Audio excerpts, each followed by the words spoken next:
Your Honor, case number 445 on the calendar in the matter of Campbell versus Noguera. Parties have been sworn in, Judge. You may be seated. Folks, have a seat. Ms. Campbell, you and Mr. Noguera lived together for a period of time. You were both signatories on a lease. At one moment in time. Well, it was more than a moment. Yes. According to your complaint, he asked you to leave the apartment. You did leave.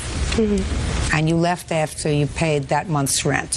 So you want that portion of the rent back that you paid. Correct. And in addition, since Mr. Noguera asked you to leave, and you claim that he said he would take care of it, his cousin or somebody, your uncle, was going to move in, and did move in to the apartment, that you should be off the hook for the rest of the rent. Mr. Noguera left owing rent on the apartment. Is that right, sir? That's correct. And according to you, the landlord is coming after you for the money. Both of us, yes. Let me see the notification from the landlord.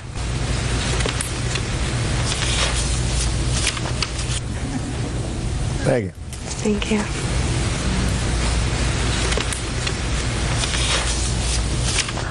When did you move in together? About the middle of April of last year. And when did you move out? The beginning of June of last year. Why did you move out? We had broken up and I was forced to move out. I was kicked out. What do you mean you broke up and you were forced to move out? I had came home. He was very disgruntled with me, upset, and he kicked me out. Well, what did he say? He basically said that he didn't want me in his house and in his bed, which it was all partially mine too. And the next morning I grabbed my stuff as much as I could and left. Is that right? Yeah, but not exactly, Judge. That's not exactly the way everything went down. Is it close? It's close, yes. So you told her you didn't want her around anymore? No. It was a mutual thing. You know what I mean? We had been together for a while, and she had been going through some financial problems, and I had started to feel like I was raising her almost, like I was her dad. You know what I mean? I was teaching her a lot of things, and I felt like she was trying to... I'm not interested. ...play house with me. Listen to me. I'm not interested. Did you ask her to leave? I thought it would be a good idea if she left, and she agreed. Don't play with me. Don't play with. I'm just asking you. You didn't kick her out. You didn't punch her. No, kick her, throw exactly. her. I'm just asking you. Did you ask her to leave? Yeah, I thought yes, I did. And did you, in fact, tell her, Mr. Noguera, that your uncle was going to move in? My uncle was planning to move in to help me with my share of the rent. No, Mr. Noguera, that's stupid. That's not. Let me explain. That's stupid. I mean, we agreed upon her leaving. When the time that it's my responsibility. Listen to me very carefully. To pay for the rent. Listen to me very carefully. Okay, before you say anything that's going to make you look stupid. Okay, I'm sorry. I mean, because you don't appear to be a really stupid man. Thank you. I appreciate it. I said you don't appear to be a really stupid man, Mr. Noguera. So I'm going to give you an opportunity to prove me right. Okay. Two people rent an apartment together, and each one of them is paying half the rent. One person says, I don't think it's a good idea that we live together anymore. I think you should leave. And my uncle is going to be moving in. Would you think, sir, that a reasonable person would assume that the rent that your uncle pays would go towards your half of the rent? Yes, a reasonable yes. I just wanted to make sure. Okay. You see how smart you're getting? Who are you? I'm the uncle.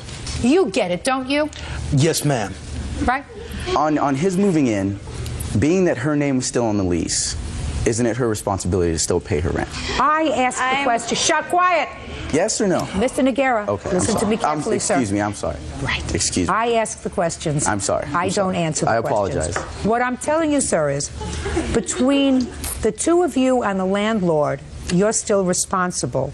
Both of you, still responsible, individually and jointly. So we can come after both of you. Right.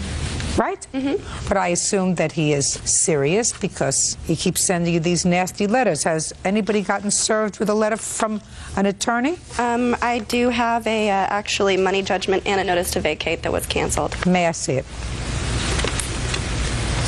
And on what basis was it canceled, madam?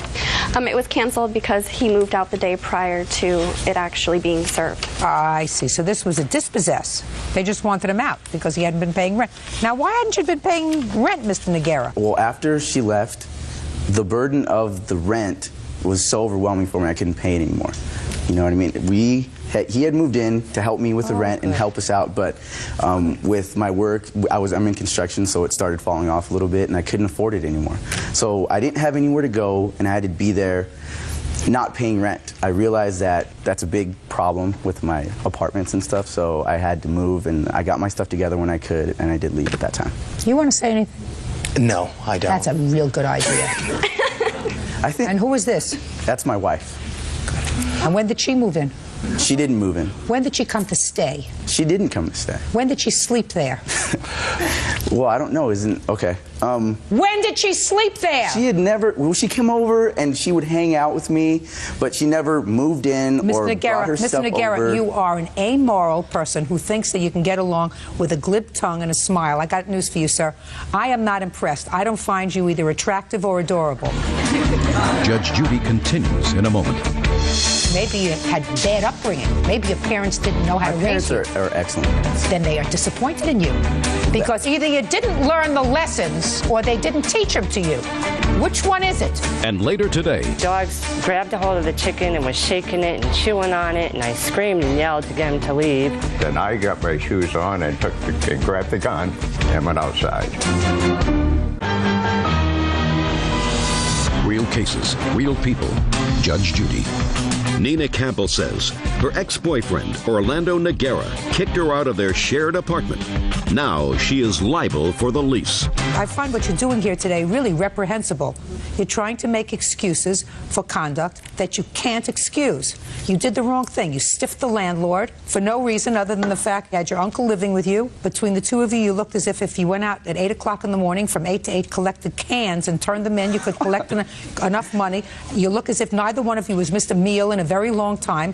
You stiffed the landlord. You try to put the burden, I'm speaking, you try to put the burden on your former girlfriend of this, which is really your responsibility. It is your responsibility, and you come here with a glib attitude and think that I'm going to find you adorable. Well, quite frankly, sir, I don't. I think that if you came here and said, listen, I fell on hard times, I didn't have the money, I know it's the wrong thing to do, I didn't do the right thing, then I would say, okay, he's not a bum. But when you ask her to leave, and she doesn't want to live in this apartment with you anymore, you're not getting along, you asked her to leave. I'm speaking. Okay. She left. She did what you asked for. You moved somebody else in. You moved your uncle. Then for a period of time, your now wife was living with you. She was never living with us. Sir, I guarantee you that there were nights that she stayed over. Well, because she stayed over doesn't mean she was living there. You're doing it again. You're doing it again. Don't you get it? You treated it as your apartment, and you didn't pay rent. You stiffed the landlord, and you forced him to go to court and spend legal fees, spend money, in order to get you out of the apartment, because that's a scam. What do you do for a living? I'm in construction. I do windows and doors. You work for a company? That's correct. You get paid every week? Definitely. You like to get paid every week? It's my favorite part. Good. You're a smart aleck. But I'm going to tell you, you wouldn't like it if you worked for a week and your boss decided not to pay you. And if you worked for 2 weeks and your boss decided not to pay you, I guarantee you, you and your uncle over here would be on a picket line outside alleging lots of things. Well, that's the way your landlord makes money. Your landlord is in construction, and his construction is he has apartments that he rents to people who use his property, and he expects to get paid, just like you expect to get paid for your work. And when you don't do that, when you're just a wise guy, maybe you've had bad upbringing, maybe your parents didn't know how to raise you. My parents are excellent parents. I want to tell you something, sir. Then they are disappointed in you. Well, because either you didn't learn the lesson, or they didn't teach them to you. It could only be either one of two things. Either they didn't teach them to you, which makes them bad parents, or you didn't learn them.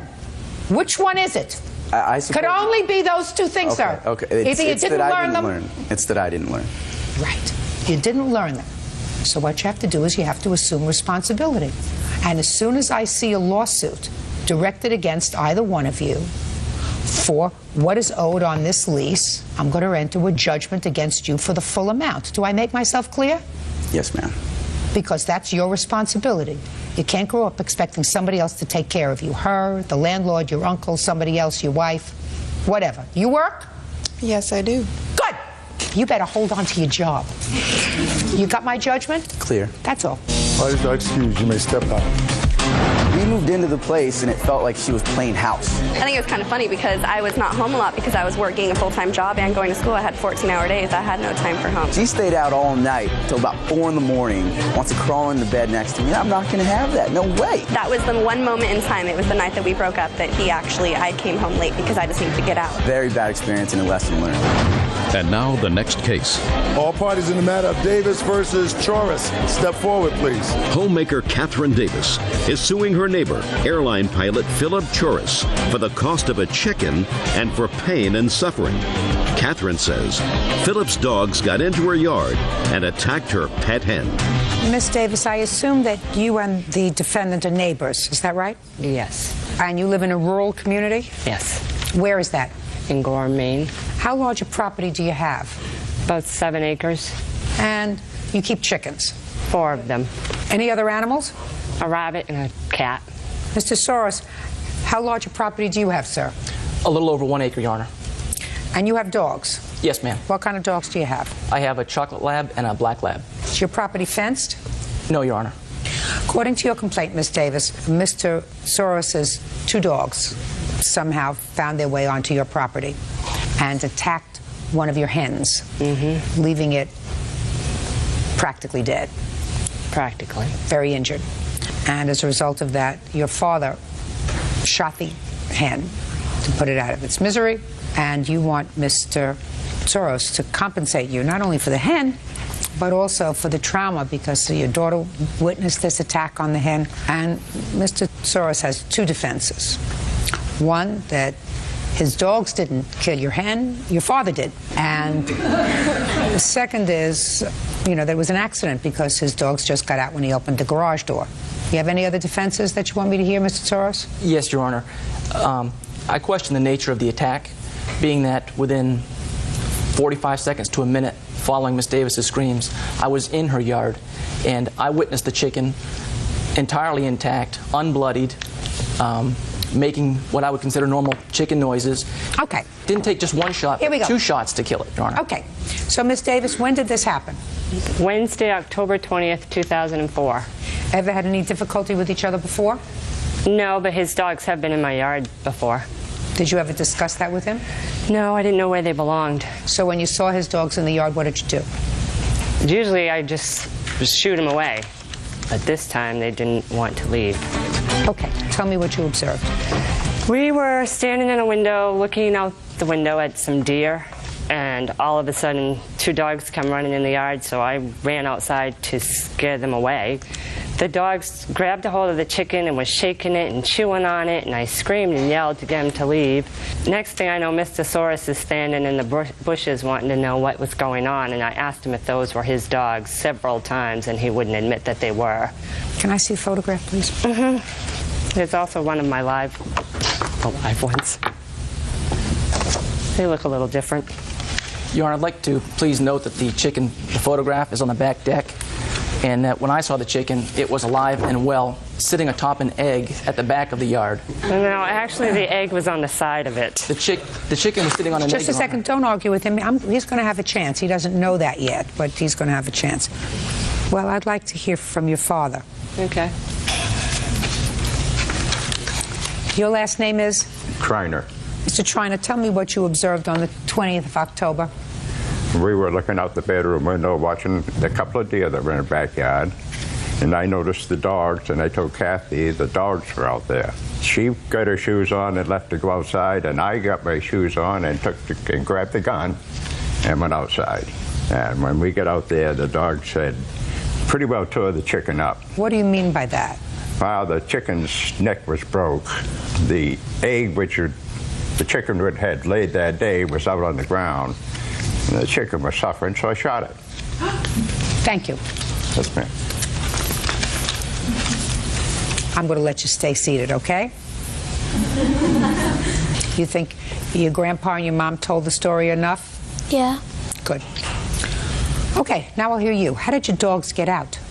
Well, I let them out, Your Honor. I was in the backyard playing with my dogs and my son, and I went into the garage for a moment to get something off the workbench, and I heard screaming from the backyard, so I immediately ran towards the woods that separated my yard from Miss Davis's, at which time my 2 dogs came running from the woods, so I could assume that they had been in her yard. I grabbed them by the collar and put them in the fenced portion of my yard and scooped up my son and put him in the house.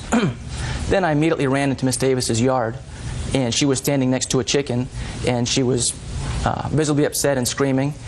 And I looked down at the chicken, and it was sitting with its wings folded, apparently in its nest, and making normal chicken sounds. And she was very upset. Her father came over with a high-powered air rifle and shot it in the back of the neck at point-blank range. The chicken was still alive after the first shot, so I question how injured it may have been.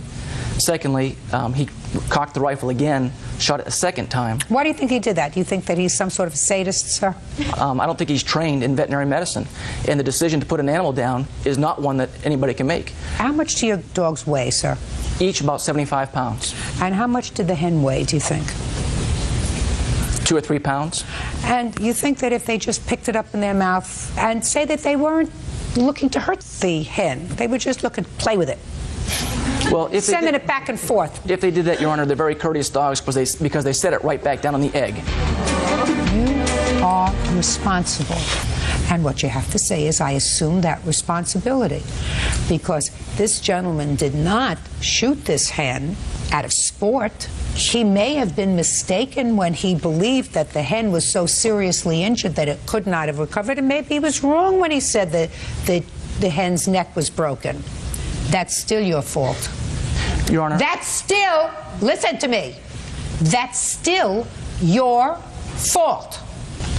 But for your irresponsibility, it wouldn't have happened. So you better be careful with your dogs. Because if instead of the hen, the dogs went over and decided to play with her daughter and inadvertently bit her because she was flailing her arms because she was frightened, that wouldn't be her fault. That would be your dog's fault. That would be your fault. My dogs have no history of such behavior, Your Honor. If they had, you're a dumb man. You are really a dumb man. You're not getting my message. You are so fixed in your position that you're not getting my message. What do you do for a living? I'm a pilot. Well, maybe that's why you're fixed, because you have to follow instructions, and if you don't follow instructions and veer off course to the letter, you can cause a great deal of damage. You're also supposed to use common sense as a pilot. You're suing for $4,500. That's outrageous. But Mr. Soros has to get the message. Judging for the plaintiff in the amount of $1,500. That's all. Step out. Parties are excused. You may step out. 6 on the calendar in the matter of Chadwick versus Brewer. Parties have been sworn in, Judge. You may be seated. Ladies, have seats, please. Is this your son? Yes. And this? This is my friend Jessica, my co-worker. Oh. How old are you, Mr. Brewer? 18. I gather you went camping for an evening? Yes. Who did you go with? My friend Caitlin. Just the two of you went camping? No, we met more friends there. How many more friends? 6 to 10. So you were going to have a party? Yes, basically. At the campsite? Yes. And this is a private campsite? No. You have to pay to get in? Yes. Who do you pay? At the front gate. You drove your car? No, I got dropped off and I was meeting Caitlin there. Your Honor, he wasn't even allowed to be at the campground. You got dropped off by whom? One of my friends, Joseph. And where were you going to be sleeping? On Caitlin's site. Did you pay? Yes, you have to pay a $5 per person on each site. I paid Caitlin's father, but he never got to the campsite in time. Do you have the ability to pay at the gate when you come in? Yes. That's all I wanted to know. Mr. Brewer, so let me understand this. You have the ability when you walk into the gate to pay the person at the gate. Instead, you chose to give the $5 to somebody else. Is this what you're telling me? I just want to know what you're telling me. You need permission from the person that has their name on the site first. So I had to go in and make sure I had permission first. He's a fast thinker. Watch. He actually, at age 18, thinks that he's smarter than I am. You ultimately got arrested or taken into custody, didn't you, for not paying? Isn't that right? No. Really? You were taken into custody for something, Mr. Brewer. You want to explain it to me? Illegal possession of alcohol by a minor. No. You were stopped for something else. I was stopped for trespassing. Right! But I wasn't taken into custody. Listen to me. Mr. Brewer, do you think you're smarter than I am? No, Your Honor. On your best day, You're not as smart as I am on my worst day when I'm sleeping. I guarantee you, sir, when I ask you a question, if I don't get a straight answer from you, not a convoluted one, not one that's tiptoeing around the truth, I'm going to wipe up the floor with you. Do we understand each other? Yes, Your Honor. Perfect. You understand me? Yes. Good. You don't mind that, do you? Mm-mm. Good. Now, after you were there, and according to you, gave Caitlin's father this $5, and Caitlin's father, being the irresponsible person that he is, never turned in your $5, so you got stopped for trespassing. You said that all in one breath. That's how it happened. Amazing. You got thirsty, and you needed some cigarettes, right? Yep. Yes, Your Honor. Sorry. Yes, Your Honor. So you went to the store where Miss Chadwick worked. Yes. What happened when Mr. Brewer came into your store, Miss Chadwick? Mr. Brewer walked in the store, he went to the cooler and grabbed a soda. He then proceeded to come up to the desk, the counter, and ask me how much a six-pack was. He doesn't look old enough to buy alcohol. I automatically assumed he meant soda. So I told him $2.69 for the six-pack of soda, and I rang him up for it, and I put this one soda in a bag, and I gave him a bag to get the rest of the soda. And that was the last that I saw of him, because I'd have no vision of the cooler where I'm working. That's not true. What about the cigarettes? I do not recall selling him cigarettes. I really don't. I have the police report that says it does. Shh. Don't interrupt. I don't like to be interrupted. And then, according to you, you were served with a summons for selling alcohol to a minor. Yes. You had legal fees and other fees, and that's the basis of your lawsuit. Right. That he sort of tricked you. Correct. Into selling him the alcohol. And then when he came outside, was that when you were stopped for trespassing? Yes. And what happened when you were stopped for trespassing? He escorted me to the store again, and I talked to the manager, which was also one of the co-owners. She told him to escort me out front and let me go. Co-owners of what? The campground, Lake Pembroke Creek Campground. I thought you said it wasn't a private campground. It's not, but somebody has to own it. Do you attend school, Mr. Brewer? Yes. What school do you attend? Boothbay Region High School. When do you anticipate graduating? This year, in June. Perfect. Private as opposed to public, Mr. Brewer, means that if individuals own a campground, that means it's a private campground. It's not owned by the state where you live. Now do you understand? Yes, Your Honor. So this was a private campground, right? Yes. Now, when were you stopped for the alcohol, Mr. Brewer? Around 8:45. Is that the same time that you were stopped for trespassing? No, I was stopped for trespassing around 8:30. And what'd you do with what you were carrying? I kept it on me. Well, how did you get caught with this alcohol? How did that happen?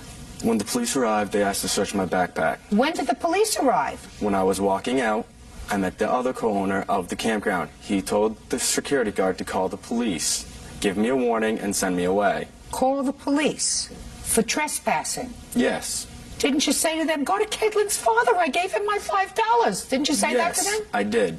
And they didn't? No, they called up front. Caitlin's father never went in and paid the $5, so therefore I wasn't on the list. He would never be on the list to begin with because he was caught for trespassing the year before. No. He was not allowed. He was not allowed to be in the campground. No, that's a lie. Just a second. How do you know he was stopped for trespassing the year before, Miss Chadwick? We have this list in the store up by the reservation desk of people who are not allowed in the campground, period, for reasons maybe they got kicked out the year before or anything like that. And his name is on the list, and it has been, and it was before this incident. Were you stopped the year before in that campground, sir? No. What about the year before that? No. At any time? No. I mean, she's just making it up. Yes. Judge Judy continues in a moment. You're a liar. I am not. I don't believe you. And if your mother believes you, she's going to spend a lot of time visiting you every other Sunday. And later today, We both ate mushrooms. She wanted to get mushrooms for her birthday. I wanted to get mushrooms for You're talking about drugs. hallucinogenic mushrooms, yes. real cases, real people. Judge Judy. Convenience store clerk Jennifer Chadwick says customer Adam Brewer owes for legal fees for false charges of selling alcohol to a minor. Well, Mr. Brewer, it seems to me security at the campground says that you were told not to return to that campground. As of this time, yes. No. Officer's narrative indicates that Adam Brewer was told not to return to the campground and that they saw him on the property and wanted him arrested. No. The first time I was on there without a cite because I was waiting for the campground to open up and accept cites. So there was a time when you were told not to come back to that campground? No, I was told not to come back unless I had a cite. I was waiting for my mother to come back and book it. Well, that's not what security says. Then, when they stopped you and they said, can we look through your backpack, and they found this alcohol, you lied to them, right? No. Well, let me read what you said. Adam stated that he didn't know where it came from when asked where he got it from. I told him I didn't want to tell. No, that's not what they say. So the police made another mistake. No. They made another mistake. No, I'm not saying that. So you're saying that they lied on purpose in this No. police report? Well, there's either it was a mistake or it's on purpose. Which one was it? Neither. It has to be either a mistake. It's wrong. What's written in this report No, is it's wrong. not. No, so it's either not. it was a mistake or they lied on purpose. No. Got it? Were you in the store at the time this young man came into the store? Yes. Step up, please. Tell me your name. My name's Jessica Black. Please describe what you saw. I saw the defendant step up to the counter with a can of soda, and I saw him and Jen talk a little bit, and Jen rang him in, and then he stepped away from the counter. That's all I saw, because I was back to them washing dishes at the time. So. All right, Mr. Brewer, now I'd like you to describe for me how it is that the plaintiff sold you alcohol. I walked up to the counter, set a Mountain Dew can on the counter. I asked specifically for a Smirnoff six-pack. Just a second. So you brought up a can of soda Yes. to the counter. Yes. Go ahead. I asked specifically, Smirnoff Twisted Green Apple, how much it was. She said $7.49. Would you like one? I said yes. She also sold me a pack of cigarettes that night. So let's see what we have. How old are you? I'm 20 years old. We have an 18-year-old young man who goes to a place where he's required to pay an admission, and he doesn't. Some story about Caitlin's father, who is not even mentioned in this report in your narrative. Then he's told not to come back to the campsite, because that's what the security guard says, and he comes back anyway. Then the police stop him for trespassing. They look in his backpack. They say, where did you get this from? He says, I don't know. So he thinks that being slippery is okay. Well, being slippery is not okay. I think that it was a pretty good scam that you had, taking a bottle of Mountain Dew over to the counter, because I think that you could have just as well, if you wanted a six-pack and they're out there, you could take a six-pack and put that on the counter. I mean, that would be the normal thing to do. If you wanted to buy a six-pack, you would pick up a six-pack, bring it up to the counter and say, this is what I want. Is that what you did? No. No. You brought up a can of soda and said, how much is a six-pack? Of Smirnoff Twisted Green Apple. I stated. You're a liar. I am not. I stated it. You're a liar. I don't believe you. And if your mother believes you, she's going to spend a lot of time visiting you every other Sunday. Told us. Listen to me. She's going to be visiting you unless you straighten up every other Sunday. How much were your legal fees? My legal fees were $711 total. I have the bills right here if you'd like to see them. I'd like to see them, please. I also have a paper here that says the charges against me have been dropped because of insufficient evidence. I missed an entire semester of school to deal with this. I'm going to school to be a teacher. Okay. Now, Mr. Brewer, let us assume, just for the briefest of moments, that I believe you. Let's assume that for a moment, that I believe this cock and bull story that you just gave me. You knew you weren't supposed to buy alcohol, so why did you do it? Bad decision. Wasn't thinking. Well, if it's a bad decision, sir, where do you get the gall to counterclaim for $4,500 this 20-year-old girl who had the misfortune of falling into your scheme? Where do you get the audacity to sue her? I'm suing her for my fees that I had to pay for court. Hers was settled in November. Mine was settled in August. I spent Sir, it's longer your time. fault. It's not my fault that she didn't card me. unless you get him some serious help, I want you to put away one Sunday a month for the next 30 years. Because he refuses to accept responsibility for doing the wrong thing. I did accept responsibility. Right. I settled it myself. Oh, God almighty. Your counterclaim is dismissed. Judgment for the plaintiff in the amount of $4,711. $4,000. No, that's not even right. $4,000 is for the annoyance, the fact that she lost a semester from school because of your ridiculousness. I lost my own time. Good! You deserve it! How? Get him out of here. Parties are excused. You may I'm just glad that Judge Judy saw it my way, saw the truth, what really happened. She lied. Blatantly lied out there. He asked me how much a six-pack was. He had a soda on the counter. What else was I supposed to think? I had lost my car, grounded. That's not my fault. My family's still giving me crap for it. I mean, come on. I hope he learns a little bit of responsibility and respect for authority. And now the next case. All parties in the matter of Neal versus Nalario. Step forward, please. 21-year-old student Lisa Neal is suing her ex-roommate, 21-year-old student Silda Nalario, for breaking a lease. Silda says she moved out because Lisa watched her have a drug-induced seizure and did nothing. Miss Neal, you and the defendant were friends, Yes, and at ma'am. some point leased an apartment together. Miss Nalario moved out of the apartment, and your lawsuit seeks her share of the rent for the duration of the lease. Miss Nalario is going to explain to me why she believes that your conduct gave her license to move out and why she should not be responsible for the lease. When did you move in together? We moved in August of 2003. And how long was the lease? It was a 12-month lease. And when did she move out? She left December 03. And did she pay December's rent? Yes, she did. From December 2003 until August of 2004, who lived in the apartment? Well, I lived alone until the last month of my lease. I actually found someone to move in with me for July. Who was It that? was up until June. It was this girl, Jessica, that she just answered an ad. So it was 6 months that you didn't have a roommate. Right. Did you make efforts to locate a roommate? Yes, I did. I posted flyers and I ran an ad in our school paper, which I have receipts for. I was running it for months on end, but it was a strange time. You know, in the semester, it was in the middle of the semester. Everyone who has a place to live, you know, already has a place to live. Okay, and what was the entire rent?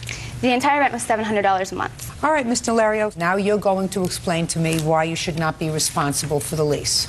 Okay, we both went camping, and we both ate. When? We went camping December 12th, 13th, and 14th. We both ate mushrooms. She wanted to get mushrooms for her birthday. I wanted to get mushrooms You're for... talking about drugs. Hallucinogenic mushrooms, yes, ma'am. Shh. So you consumed these drugs? Yes. Is it the first time you had done so? No.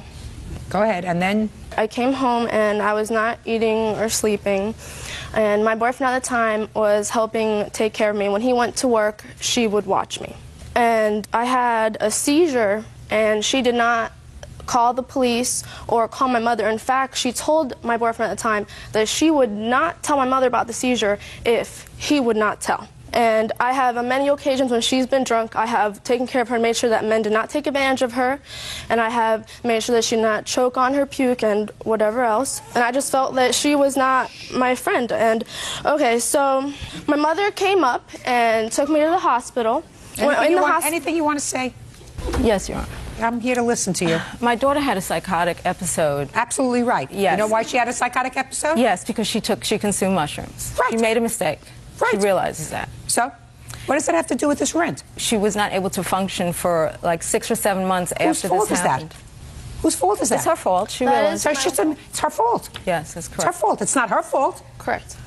So why Also- shouldn't she pay her half of the rent? Why should she get stuck with her half of the rent? Perhaps if Lisa had been a little bit more responsible and when she had her seizure, that she could have died. Thank God she didn't. She didn't die. No, but Lisa was with her. If she had just pushed 911 on the phone, How would that have changed the psychotic perhaps episode? she would have gotten to care quicker and would not have been in the hospital and requiring so much help as long as she did. If my father had been taller and my mother would have been statuesque, I would have been 5'7".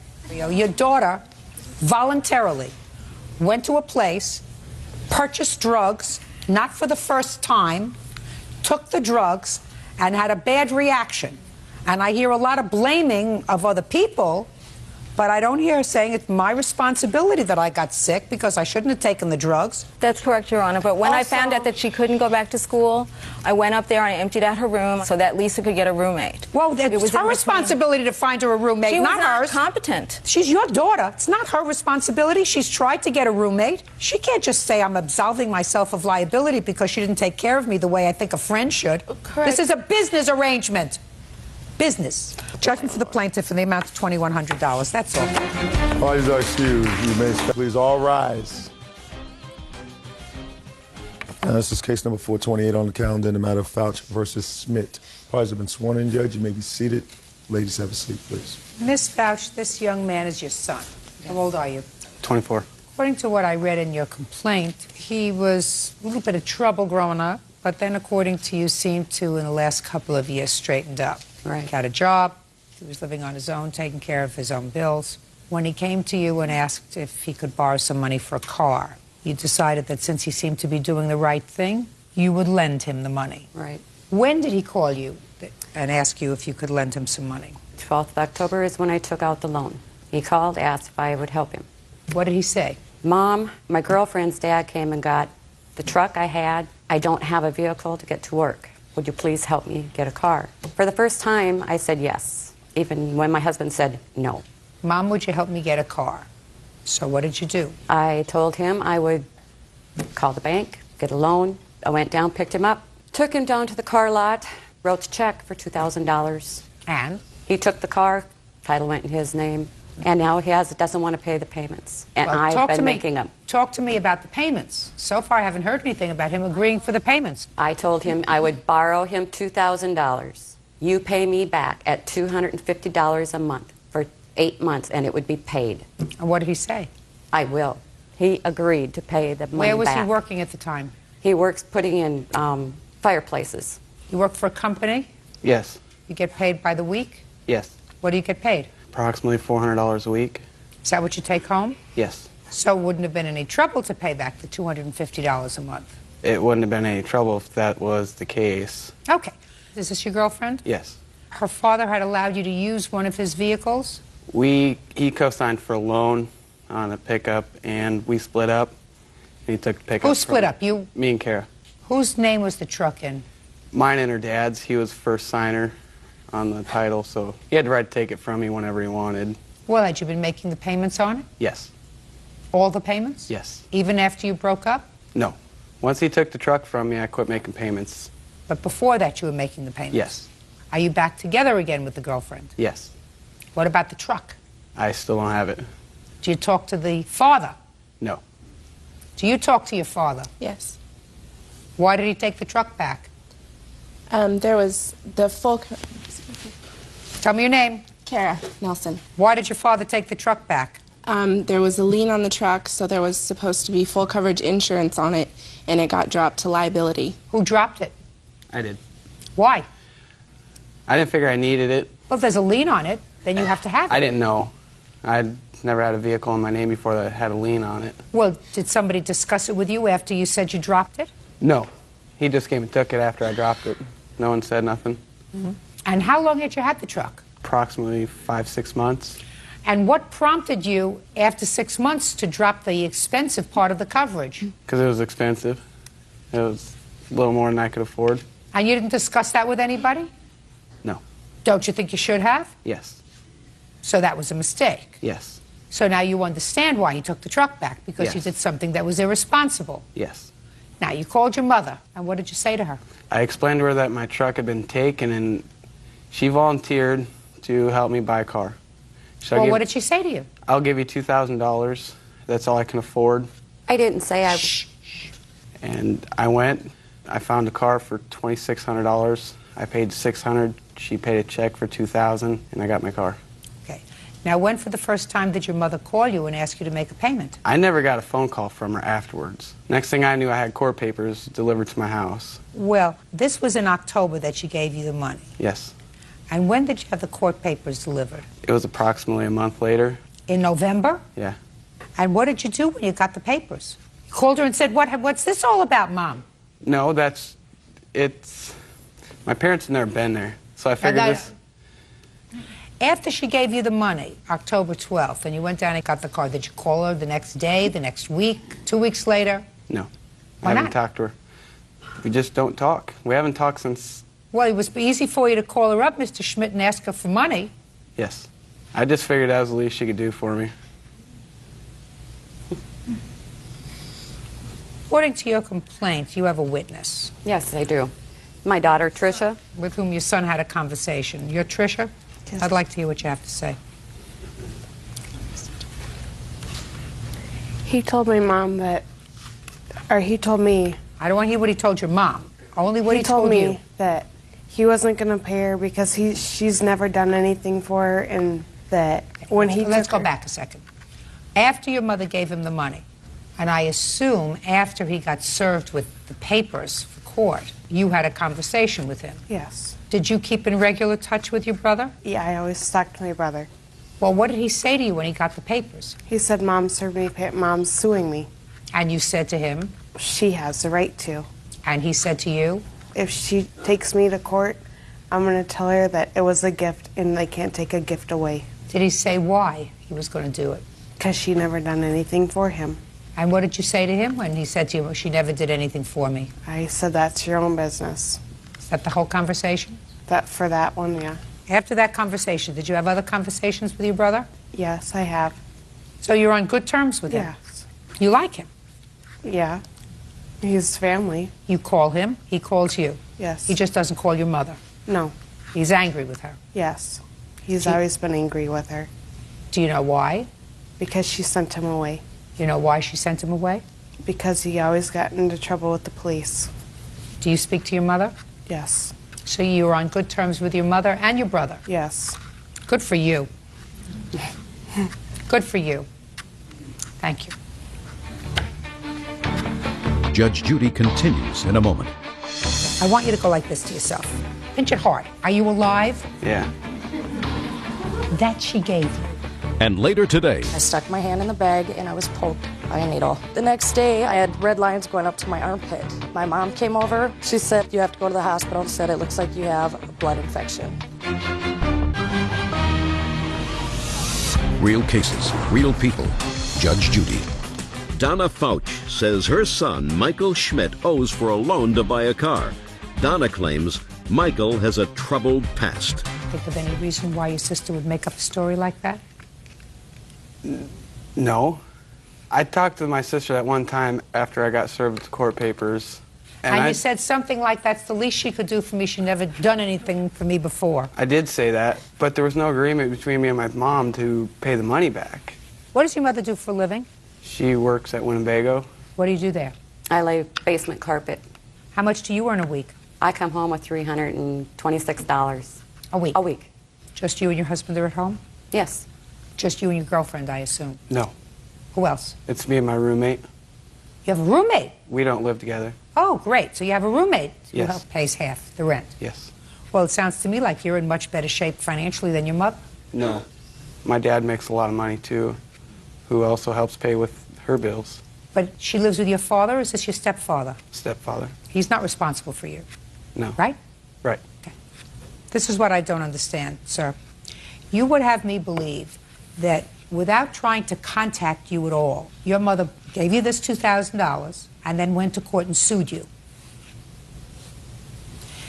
You would have me believe that she didn't, as she says she did, try to call you several times and you wouldn't take her call, right? Right. You see, that makes sense. That's common sense. That has a smack of reality to it, that she gave you this money. She said it has to be paid back because it's a home equity loan. Otherwise, it comes out of the equity in my home, so I have to pay it back. And I'll let you know when the first payment is due. She called you, and all of a sudden you didn't want to talk to her anymore. And you didn't talk to her for a month. And then she said, I have no choice. I'm going to sue him because not only won't he take my calls to even talk about it, but he's so disrespectful to me at this time after he called me for my help, and I was there for him to help him. For the first time ever? Let me ask you a question, sir. I want you to go like this to yourself. Go like this. Go like this. Pinch it hard. Pinch it really hard. Are you alive? Yeah. That she gave you. Parents aren't perfect, and children aren't perfect. Sounds to me as if your mother has a reasonable relationship with your sibling. So what you're suggesting to me is she was a good mother to one child and not a good mother to the other. Is that what you're suggesting? That's exactly what I'm saying. Well, is there any particular reason for that you might think? Maybe you were a more difficult child. You think that's possible? The same It's child possible. that canceled the insurance on a truck when somebody else was responsible for it? Yes. Got my drift? After a while, you start having to take responsibility for your own actions, sir. And you're 24 years old. The time is now. And if you, as an adult, say, listen, my mother wasn't a good mother to me, and I've made a choice that I don't want to have anything to do with her. You're entitled as an adult to do that. It's foolish, but you're entitled as an adult to do that. But what you did was you called her and said, I need money. You owe her the money. Pay her the money. It's the right thing to do. Judgment for the plaintiff in the amount of $2,000. That's all. Thank you. Parties are excused. You may step out. My mom gets her money. I'm just glad it's over with. He needs to learn that he needs to pay his bills. My mom was given an ultimatum when I was 12. My stepdad or me. She chose him. I guess he'll think what he wants to think. It's over with. If he doesn't want to talk to me, that's his choice. And now the next case. All parties in the matter of Asplund versus Mays, step forward. Bus driver Goldie Asplund is suing antique dealer Brian Mays for medical bills resulting from his negligence. Goldie claims she developed a staph infection after she pricked her finger with a pin.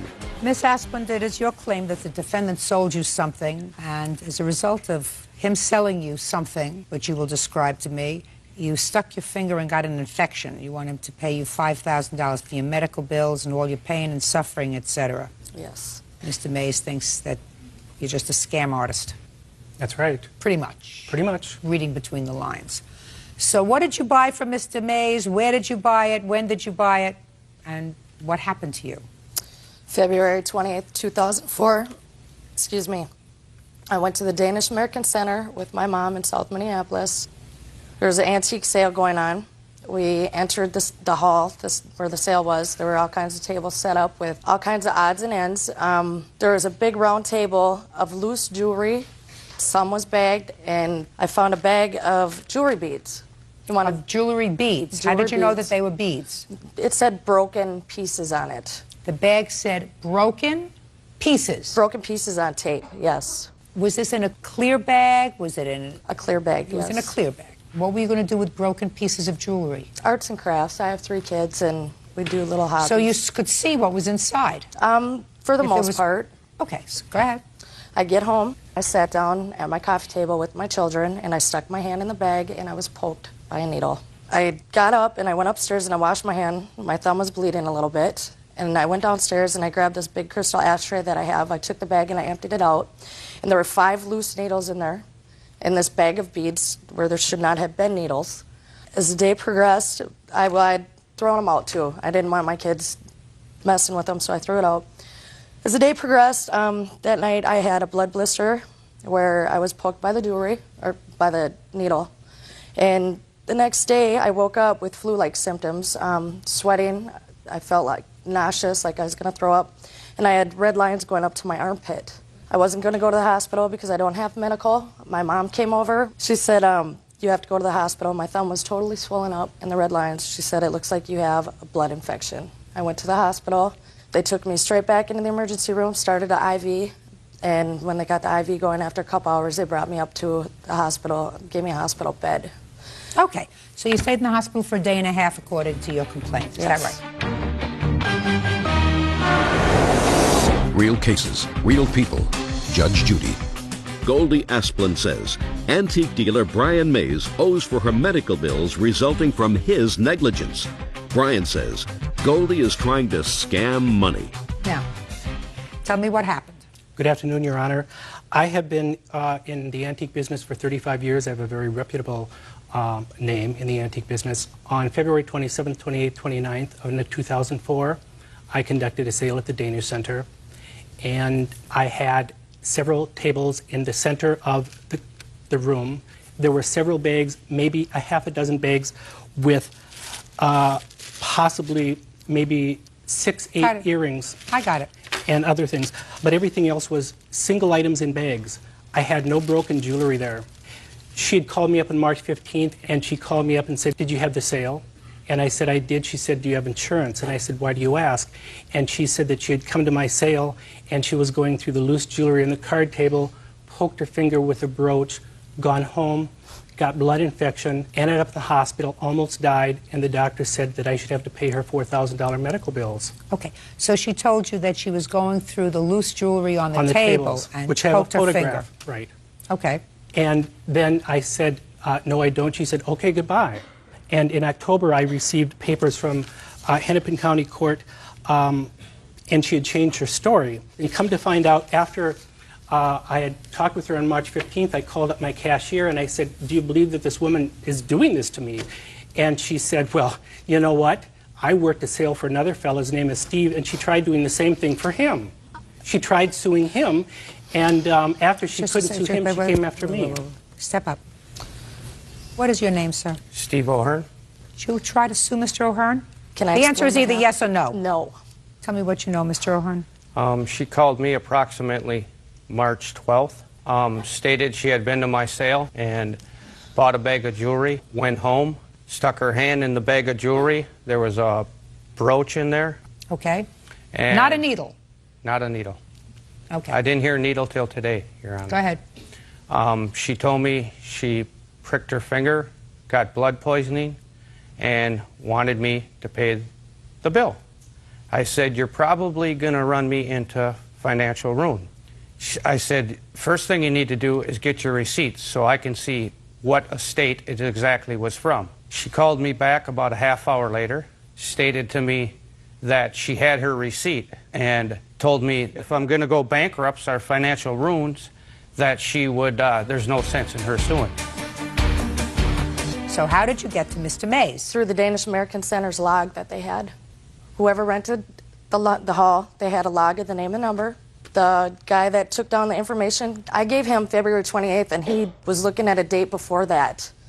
The wrong dates. That's why he gave me Mr. O'Hearn's name and number. And Mr. O'Hearn freaked out on me, started cussing me out and stuff. You know, I apologized to him for getting his undies in a bunch. I didn't mean to do that, and he kept hanging up on me. And so I called Brian Mays back and found out, you know, he was the right one on the date, February 28th. He was the one that rented the hall. So I called him, and I told him what happened, and I asked him if he had liability insurance, because He doesn't need liability insurance. He should have been more careful.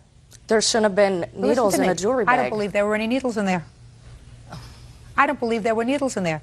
I believe you may have stuck yourself on a pin that was part of a piece of jewelry, and you're making up a better story. No, I wouldn't come. Oh, yes, you did. No, I don't think so. Oh, yes, you did. Because anybody that buys a bag of loose, broken jewelry, even if it's in a plastic bag, would take it and dump it, as you ultimately did in an ashtray. So if you, in fact, you stuck yourself on a broken piece of jewelry, not a needle. And that's what you purchased, and you should have been more careful. And don't blame anybody but yourself. You have to be careful and accept responsibility for what you do, madam. Not everything is a lawsuit. If you buy a bag that says broken pieces of jewelry, you're supposed to be more careful. Your case is dismissed. That's all. Thank you very much. Parties are excused. Number 479 on the calendar in the matter of Alan Torres versus Escamilla. Parties have been sworn in, Judge. You may be seated. You're Miss Allen? I'm Miss Torres. Miss Torres, Mr. Allen. Good afternoon, Your Honor. Good. Well, thank you. Good afternoon. It won't help you. The defendants are the apartment manager and his wife. You were tenants in their building. Still are. Still are. And according to what I've read, your two apartments share a common wall. Is that right? That's correct. Correct. Okay. And there lies the trouble. According to you, the defendant's wife, one evening, took the key that was given to her husband for emergency entry into your apartment. You did have the key, sir, is that right? Yes, ma'am. And came into your apartment in the middle of the night. 3:00 a.m. Which was an unlawful entry. And she says that she thought that you were battering each other, which is why she came in. You say because of that and other things, you are being forced to move. Correct, Your Honor. And you want to be compensated for Correct, the Your Honor. unlawful entry and also for the costs of your moving. The defendant says that they were merely afraid for your safety. Your safety. We were sleeping, Your Honor. Just a second. Okay. Your safety. By the way, switch places. Okay? Now that's better because I have, on my papers, I have Alan Torres. Good. Do you understand that, Bert? Absolutely. Thank you. Tell me about how long you've been living in this apartment complex. Approximately 2.5 years, almost 3. How long has the defendant been the manager of the complex? Approximately maybe 2 years. So they moved in after you were already there? Right. So far, is that correct? Correct. No. Now, from the time you moved in, have you been disturbed by the noise coming from their apartment? Yes, ma'am, we have. Right. And these common walls are very thin in between the two apartments, is that right? That is correct. Okay. I'm just laying it all out. On what evening did Miss Escamilla come into your apartment? January 8th, ma'am. January 9th. Your Honor, it was my birthday, January 8th. It was the January 8th, but in the morning of January 9th? 7th. January 9th. Now, what time did you enter their apartment? 3 o'clock in the morning. Where was your husband? He was asleep. So why don't you tell me why you entered their apartment? We were awakened. No, you weren't awakened, the two of you. No, Only you were we were awakened. both You said he was asleep. I woke him up because I heard noises coming from their apartment. There was loud noises. They have a tendency of fighting, beating up on each other. And because of that, and the loud noise, I woke up my husband. My husband called them on that evening. They did not pick up the phone. I went over there. I knocked on the door. They did not open the door. So I went back home. I told my husband, I'm going to go inside because of the fact of not hearing her anymore, but hearing the loud music. I got scared. You were hearing loud music? The music was very loud. I have testimony. I have a written testimony here also from a next-door neighbor. You had very loud music, and you would try to call them, and they didn't answer. I don't even have my phone number. Sorry. Sorry. Loud music that was annoying you, and you went into their apartment. You took the key. Not only because of the loud music, but because of the fighting. No. Listen to me. I don't want you to think that I'm stupid. Because you seem to be an intelligent woman. And I'm a little older than you are. Common life's experience suggests that if you think someone has just gotten battered and beaten to the point of unconsciousness because you no longer hurt her, you don't take the key from your husband and go into the apartment alone. What you do is you call 911. And you say, I believe that there was an assault next door, something happened next door, could you please come? Or your husband may go in. You go in because you were being disturbed by the loud music. And that's the only reason you went in. I went in because of the fact of what I heard that evening and because of what I had heard prior to that. And I'm telling you that that does not have the ring of truth to it, madam. The ring of truth would be if you were afraid, unless your husband is a wuss. Maybe he would go in to look to see if she was safe, if you were really concerned about her safety. What sounds more logical is, I can't believe we got to listen to that music anymore. I'm furious, and they don't pick up the phone, and I banged on the wall, and they don't turn it off, and I'm going to go in there myself, and I'm going to give them a what for. That's something you might do. See, your husband, if he was afraid, maybe he would get a bat or some weapon and go in to make sure she was okay. So I don't want you to think that I believe for 1 second that you went in there because you were afraid for her safety. Not for a second. And you had no right to go in there. No right. That's not worth $2,500. Let's understand each other. Real cases, real people. Judge Judy. Casey Allen and his fiancée, Jenny Torres, are suing their apartment manager, Ernest Escamilla, and his wife, Eloida, for an unlawful entry into their apartment. Eloida says she entered the apartment because she thought Jenny was in danger. Now, let's get back to you, because I don't think you're blameless in this whole thing. How many times have they complained to you about the loud music coming from your apartment? Your Honor, after that, they've called the police. Now, I'm talking twice. about before. Before? Well, I have a letter right here from that Ernest wrote here saying how punctual and responsible and tenants that we are, if you'd like to read it. So I would like to read it. I asked you a question. You want to answer my question? Maybe the answer is never. So they've never complained about the loud music coming from your apartment? No, Your Honor. I don't have any notices saying that we were I didn't loud. ask you for notice. What I asked you about was, has anybody ever said to you, we can hear your music in our apartment? No, Your Honor. Okay, good. Did you write this letter indicating that they have been tenants since December of 1999 and they have always been responsible and punctual tenants? Let me kind of... The answer is either yes or no. Yes, ma'am. And who did you write this letter to? To the court of San Bernardino. Why did you write this letter to the court? At the time, they were being accused of I think it was stealing some jet skis. They were out in the desert driving these out in the river somewhere, and they had been accused or picked up and taken to jail for these jet skis. And so he came to me in confidence, said, I need a letter showing that I'm a good guy. And up at the date on that letter is probably maybe a year ago, I think. August of 2001. Yeah. And so, we know these people, And so I said, yeah, I'll give you a letter. I've never seen any jet skis. Other than No, him you just, also said that they were responsible and punctual tenants. Yeah, they are. They are, as far as they've never not paid the rent on a given month. But they are late all the time. May I show you this, please? These are receipts of all the rents.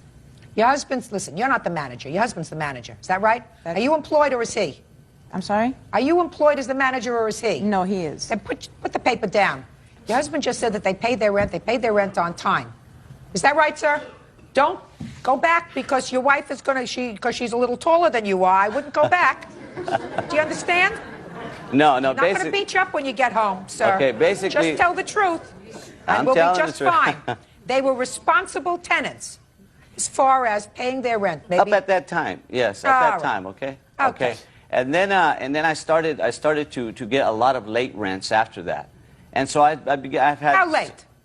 Well, I got day, the receipt. 2, 5? No, How many days? I would get half in the middle of the month, and then a week later I'd get the other remainder. A couple of times they would give us checks and money orders. The checks would bounce, but of course money orders don't bounce. And it just went on and on like this, and I finally started Can't giving be on them... and on like this. Listen to me, sir. You wrote this letter at the end of August. So the end of August, they were okay. We have September, October, November, and December. Yeah, that's Because primarily when it started, yeah. Listen to me. That's 4 months. September, October, November, and December.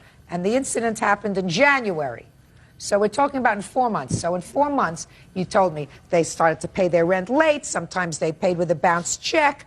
Sometimes they paid a half a month. And I mean, all those things happened in a 4-month period. No, so not let at me all. have September, October, November, and December's rent. I want to see it, the rent receipts. Let me see. Just September, October, November, Well, December. They're kind of all in there. You have to... Well, I'm not interested in all. I asked you for Okay, well- 4 months. September, October, November, December. I have January and February right here. What word didn't you understand? September, October, November, December. Show her these two. I don't recall being late in those months. Well, I asked this for the receipts. Nobody has those receipts. Is The there any only reason? time that I got a write-up for being late was in January, and I have here that they didn't even put the check in. The check was still pending on the 16th. I have a receipt day that we paid the rent on the 7th. I want to see that because that becomes important. Did you file eviction proceedings against them? Yes, ma'am. Okay. Now, let Here's me the see. 15th and the 16th. Let me see. eviction Can I notice. see the eviction proceedings that you filed against them?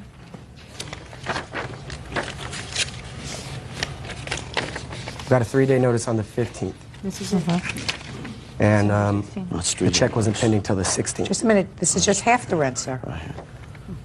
There's a money order here. Here's the receipt for that month. The check is on the Wells Fargo printout, and the money order is also paperclip to it. Why did you pay? We pay half and half. She pays half, and I pay half. I see. It's the eviction proceeding. Well, this is crossed out.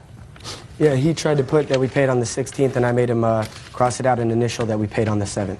Okay. Because I knew you'd like to see that. And I see this money order went in on the 7th. Now let me see the eviction proceedings.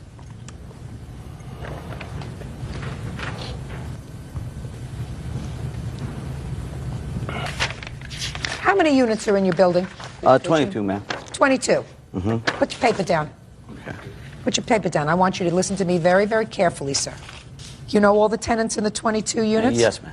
All the tenants? Yeah. Any of your tenants pay late? We got a couple others. I'm asking you, you cut a couple. A couple is two. You have more than two? No, ma'am. How many other people, other than these two people, do you claim pay late? Just think very, very carefully, sir. Pay after the first of the month or the second of the... that because No, you may not answer anything. I'm the one that collects You the may rent. not answer anything. Now, I said to you, how many of your tenants pay late? Day, two, a week late of the 22 apartments? Well, after the 5th, it's considered, after the 3rd, actually, it's considered late. We have, it varies from month to month. There may be 2 or 3 from month to month that pay late once in a while. How many are you evicting? None. You're evicting them, why? For basically not getting half the rent half the month and half the rent the other half. This is the only apartment that does that. No, I think that you're evicting them because they have a common wall that's annoying your wife. Mm-hmm. That's why I think you're evicting them, because she would like somebody nice and quiet, maybe somebody who, you know, doesn't speak, because the walls are thin, and it may be that they're annoying. It may be that they're annoying. That, you're annoying me just... That may be. It may be that they have created a nuisance because they play their radio and they're not considerate neighbors and they play it too close to where your wall is and they keep you up at night. But then be honest. Don't try to screw them around with this late rent business. That's what it is. I mean, I could tell for it is from reading your papers. It's harassment, Your Honor. And let me explain something to you, sir.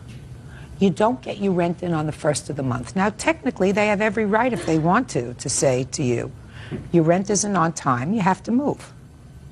They probably wouldn't have said it if otherwise you weren't annoying in the apartment. You weren't playing the radio loud, and, you know, to them loud. It may not be loud to you, but if the walls are very thin, then they hear what's going on in your apartment. But they technically have a right, if they want to evict you because you do not pay your rent on time. Well, on time is the 1st of the month, sir. Now, I believe that the defendant entered your apartment. I know she entered your apartment without just cause, and she entered your apartment because you were annoying her. Not that she was in fear for your life, Miss Torres. How much do you think that's worth? Well, what did she think when she came in there and she saw us laying down naked, sleeping? I don't know what she thought. May I answer that question? Sure. I ran her out of my house. Sure. Is what I did. I'd like you to know very well that you did not run me out of your house. You also know very well. Don't speak to him. You said you want to answer the question. He Speak did to not. me. He was not naked. First of all. What difference does it make? Because of the fact of he's saying he's lying. What do you He mean? was not naked. You started the lie a long time ago, madam, when you said to me that you entered the apartment because you feared for her life. Ma'am, I did not lie when I said that. Yes, you did. Are two couples not allowed to sleep naked? Hey, Mr. Allen, I don't think you're cute, sir. I'm sorry. I was in my birthday suit. Just remember where you are and what it is that you hope to accomplish today. Yes, Your Honor. I realize that. Do you understand? Yes, Your Honor. Good.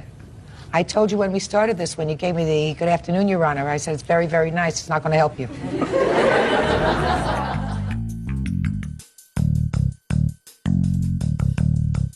You did not enter the apartment because you feared for her safety. Otherwise, you would have sent your husband. Or you would have called the police. You entered his apartment without permission. You are not employed as the building manager. You are nothing more than another tenant in the apartment. Another tenant in the apartment could not jimmy open the lock of their apartment and go in to see if everything was okay or to check on the sound of the radio. That's really what you did. You entered their apartment and you trespassed. You had no reason to do that.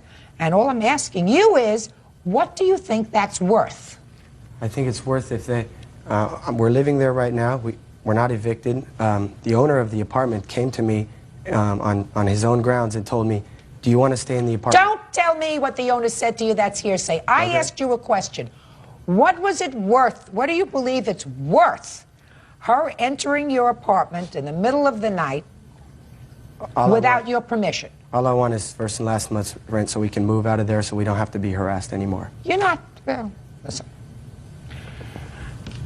I don't think she has to pay you for that. You just told me. You just started to tell me that you're welcome to stay there in the apartment. We don't want to stay there anymore. So move. But I think that she has to be punished in some way for not And only entering your here's the apartment police and some. reports. I'm speaking. Sorry. Not only entering your apartment without your permission, for taking her husband's key and doing that, but also for lying to me about it. But I don't think that that's worth more than $500, and that's what you get. She A also judgment for the sends- she plaintiff. also That's all. sends Step. Parties have been sworn in. You may be seated, sir. Have a seat, please. Mrs. Bashaw, is this your husband? Yes, ma'am. The defendant used to be married to your husband, and they have a child together, a girl. How old is she? She's 8 years old. This is the problem. You have custody of your daughter. Joint custody. But they were going on vacation, and they asked if, while the child was in your custody, if they could take her on vacation. You said yes. Yes. And they bought a plane ticket for her. Yes. And then, according to the plaintiff, you decided not to let her go because you were concerned about her safety. And Ms. Bashaw wants the money for the plane ticket because she says it was non-refundable ticket and you really had no basis to withhold your consent. What's the child's name? Bristol. Where does she live? With both of us. I work shift work, and sometimes I have to go to work in the middle of the night. So those weeks, so it doesn't interrupt her school, I allow her to stay with him. And then the other weeks that I don't work those shifts, she stays with me. Great. And it's been working for how long? For 3 years. That's great. You're to be congratulated, everybody. You have other children? No, I don't. Do you? No, ma'am. You? Yes. How many other children do you have? I got 3 girls Where are they? with their moms. Okay. Where were you planning on going on vacation? Shreveport, Louisiana. When? July 4th of 2002. You bought the plane ticket? Yes, I bought mine in February. I bought hers in April. Who else was going? My husband was driving, and the original plan was for the daughter to go with her father. And her mother requested that she fly with me. Why did you want her to fly? I didn't request that she fly. Her father came to me and said, with my daughter, that she would be interested in flying with her. I said that would be okay. You afraid to fly? Yes, ma'am. Have you ever flown? Yes, ma'am. Step up here.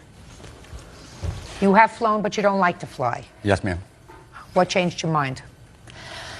Changed my mind was she sent me a letter approximately 8 days before. She said, by the way, we will be leaving early 4th of July morning. That was the first time I had been told that they were leaving on the 4th of July. And that made me just very nervous.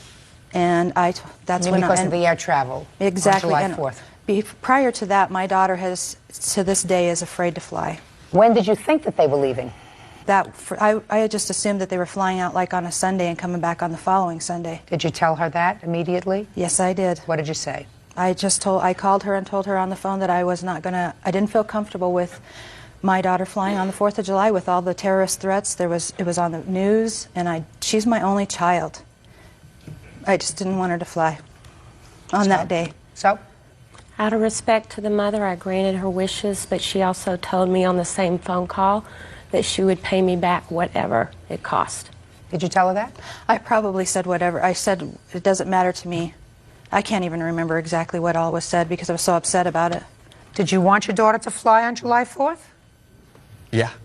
I mean, they say you're safer in the air than you are in a vehicle, and I know the way I drive, and they know the way I drive. We're not talking about usually, sir. We're talking about the fact that on that particular July 4th, I didn't have a problem. the government gave you... No, I'm not going to You're live not paying attention to me. You're talking. Is there something wrong with you? asking you, I'm trying to answer your question. You're not listening. You're not receiving. I want you to first receive, then you can process the information that I'm giving you in the question, and then give me an informed answer. We're not talking about ordinary times. We're talking about a heightened time of alert when there were alerts of certain potential terrorist threats surrounding the airline industry for that period of time. Do you remember reading the newspaper then, sir? Yeah. Do you remember watching the news? Mm-hmm. Did it give you any cause to be concerned about flying on July 4th? Not really, no. I mean... But you weren't flying.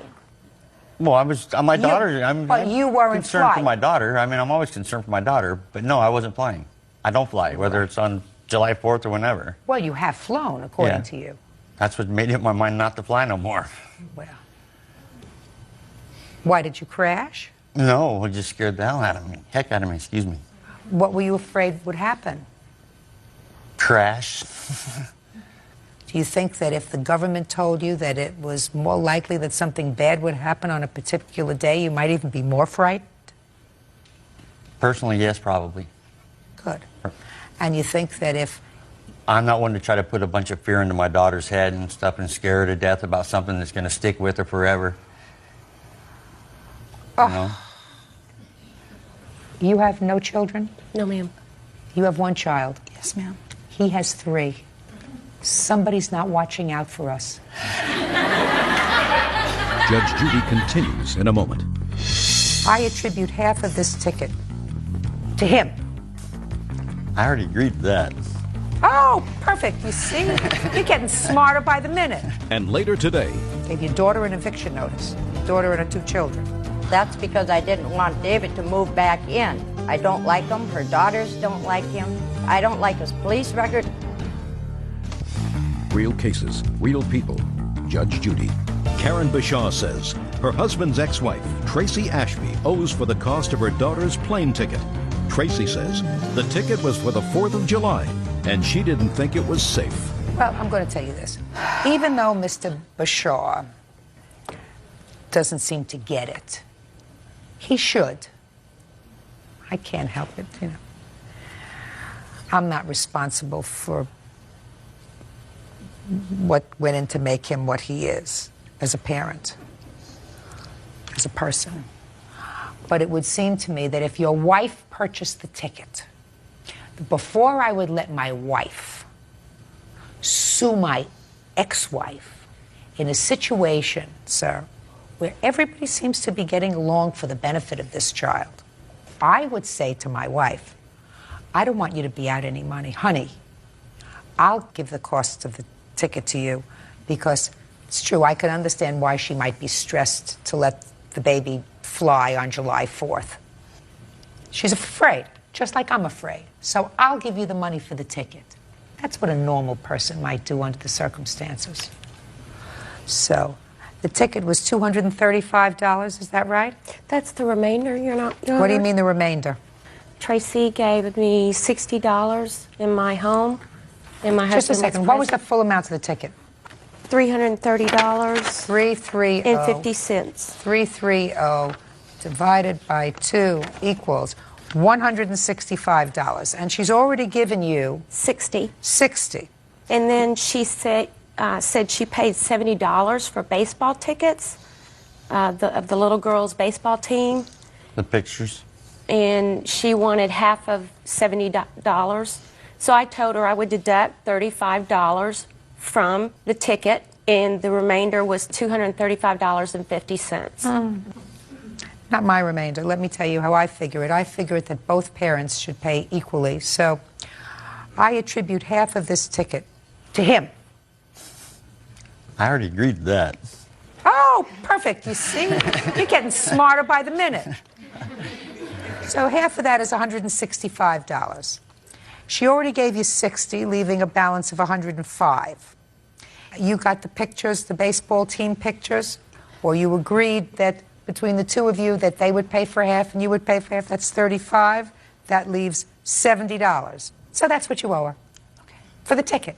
$70. Easy.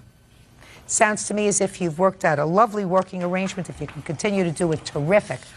You know, you ought to be saluted. Don't let any stupid things like this interfere. Thank you, Your Honor. Thank you. Parties are excused. You may step out. She's got a problem with me, obviously. Her response was, oh, well. She's left me nasty messages on my machine, and I don't understand why. I want it over with. I want it to end. They have problems, too. Now that this is over with, I hope we can get along. And now the next case. All parties in the matter of Martin versus Brown, step forward, please. 64-year-old factory worker Darlene Martin is suing her daughter, accountant Julie Brown, for unpaid rent, car registration, and the cost of parking tickets. Julie is countersuing for improvements she made to her mother's home. Mrs. Martin, Miss Brown is your daughter. Yes. And it is your claim that she owes you for some rent on a Yes. house. Is it a house or an apartment? It's a duplex. That you were renting to her, to her family, and a small bill that you say that you advanced her money for. She says that she doesn't owe you anything for the rent. You evicted her, and you owe her money because she put some carpeting down in this apartment. And you unceremoniously evicted her, probably because you didn't like the new boyfriend. I assume this is the new boyfriend? Yes. Okay. When did your daughter move into your apartment? January of 2002. And who did she move into the apartment with? Her husband and her 2 children. And how long did she live there? Till January 2 of 2003. And did she pay rent pretty faithfully from January of 2002 up until about November? Yes, yes. So why don't you tell me what happened in December of 2002 that caused the problem? Well, in November of 2002, I called her about 3 times and I told her, Julie, I have to have the rent money to make the house payment because I'm only working a 4-day week. She got huffy about it and says, well, she wrote me a check for $300, which I have a copy of, and a note saying that I'll get the rest when she's got it because she ain't got it. What was the full rent? $500. I raised it in October. Did your mortgage go up? No, but I figured as long as her boyfriend had moved in, you know, that's going to be more payment on the water bill and everything else.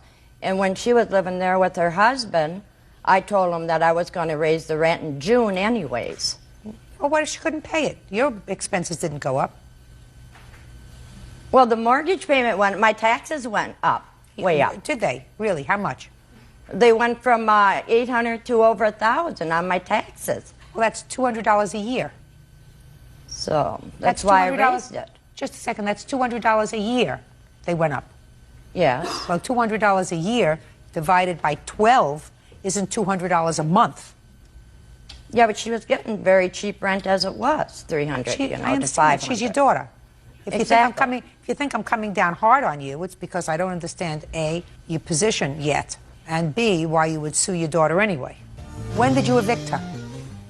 The end of October, I believe it was. I told her because I didn't want her boyfriend to move back in when he got out of the workhouse. Gave your daughter an eviction notice, your daughter and her 2 children. That's because I didn't want David to move back in. I don't like him. Her daughters don't like him. And, he, you know, I don't like his police record. I don't like anything about him. You're entitled not to have him live in your home. You don't have a written lease with your daughter, so you can tell her you're going to have to find a new place to live because I really don't want to be aggravated looking at your boyfriend. I told David that, too. I told David, I says, you're going to have to move because I don't want you. And she says, well, he's not going to move. If he's going to have to move, then I move. And I says, that's your prerogative, Julie, to do whatever. Fine. Is that what happened? Yes. She's entitled not to have people live with her or in her property that she doesn't like, especially under these circumstances. So she's entitled to do that. The way you went about it, as far as I'm concerned, or the story that you just told me, is all wrong. On what month did you move out? December 31st. Did you pay your mother rent for December? No, I didn't. Tell me why. I didn't pay her because I had, like, other legal issues, added attorney fees. For what? Because she's, you know, tried to have my kids taken away. I had to find a place to live, and it's, you know, I didn't have all that money to pay her. Do you work? Yes, I do. What kind of work do you do? I'm in accounting. What kind of work does your boyfriend do? He does plating. Is he getting along any better with your children?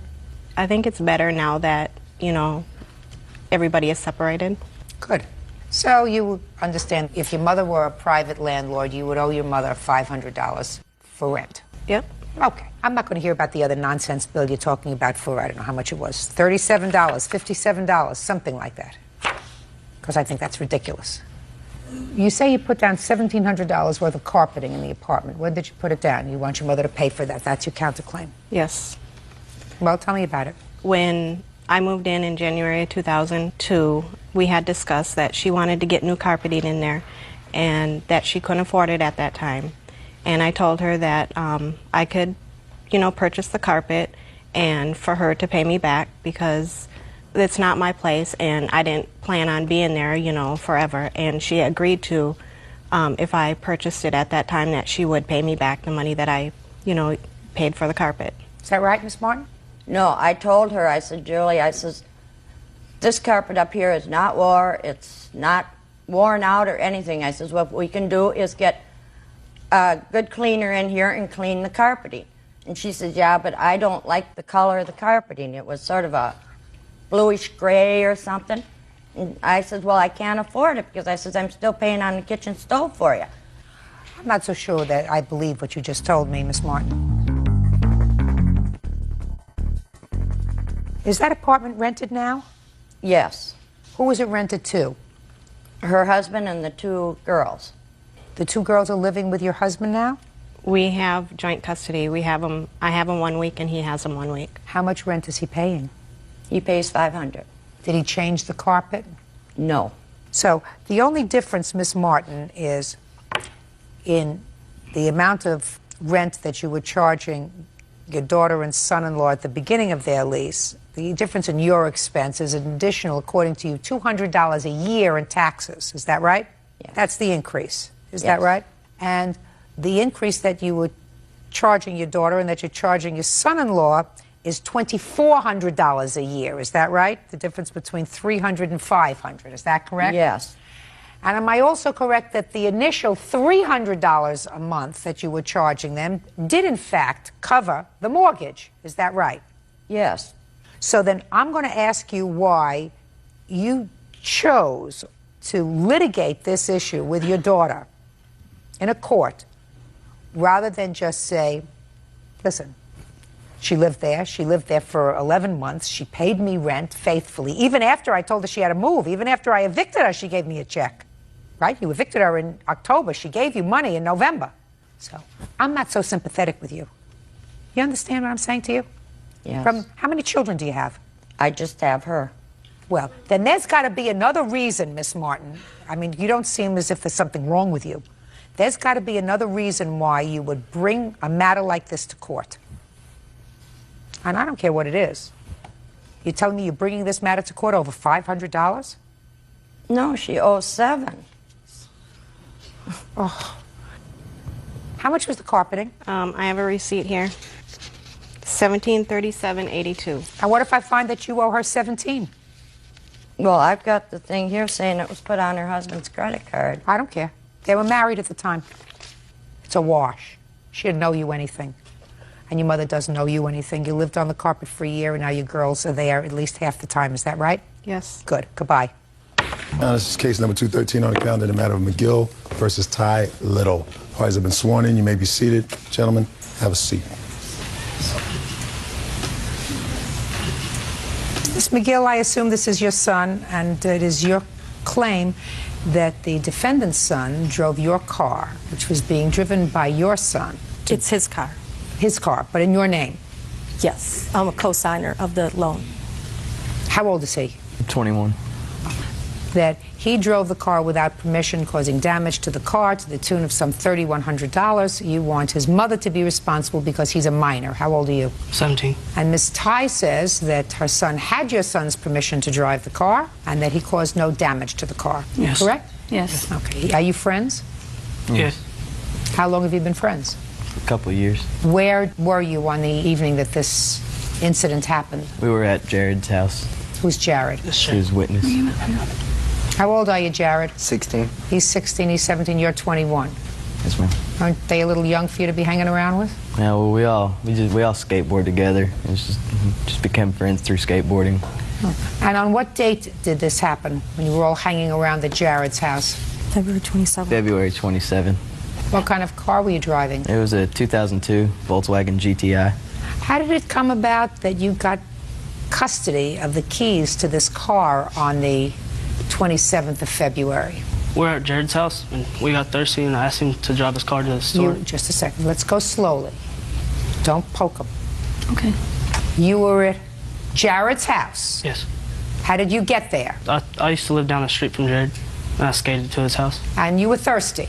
Yes, ma'am. Who was thirsty? Raise your hands. Who was thirsty? Those two were thirsty. So what happened?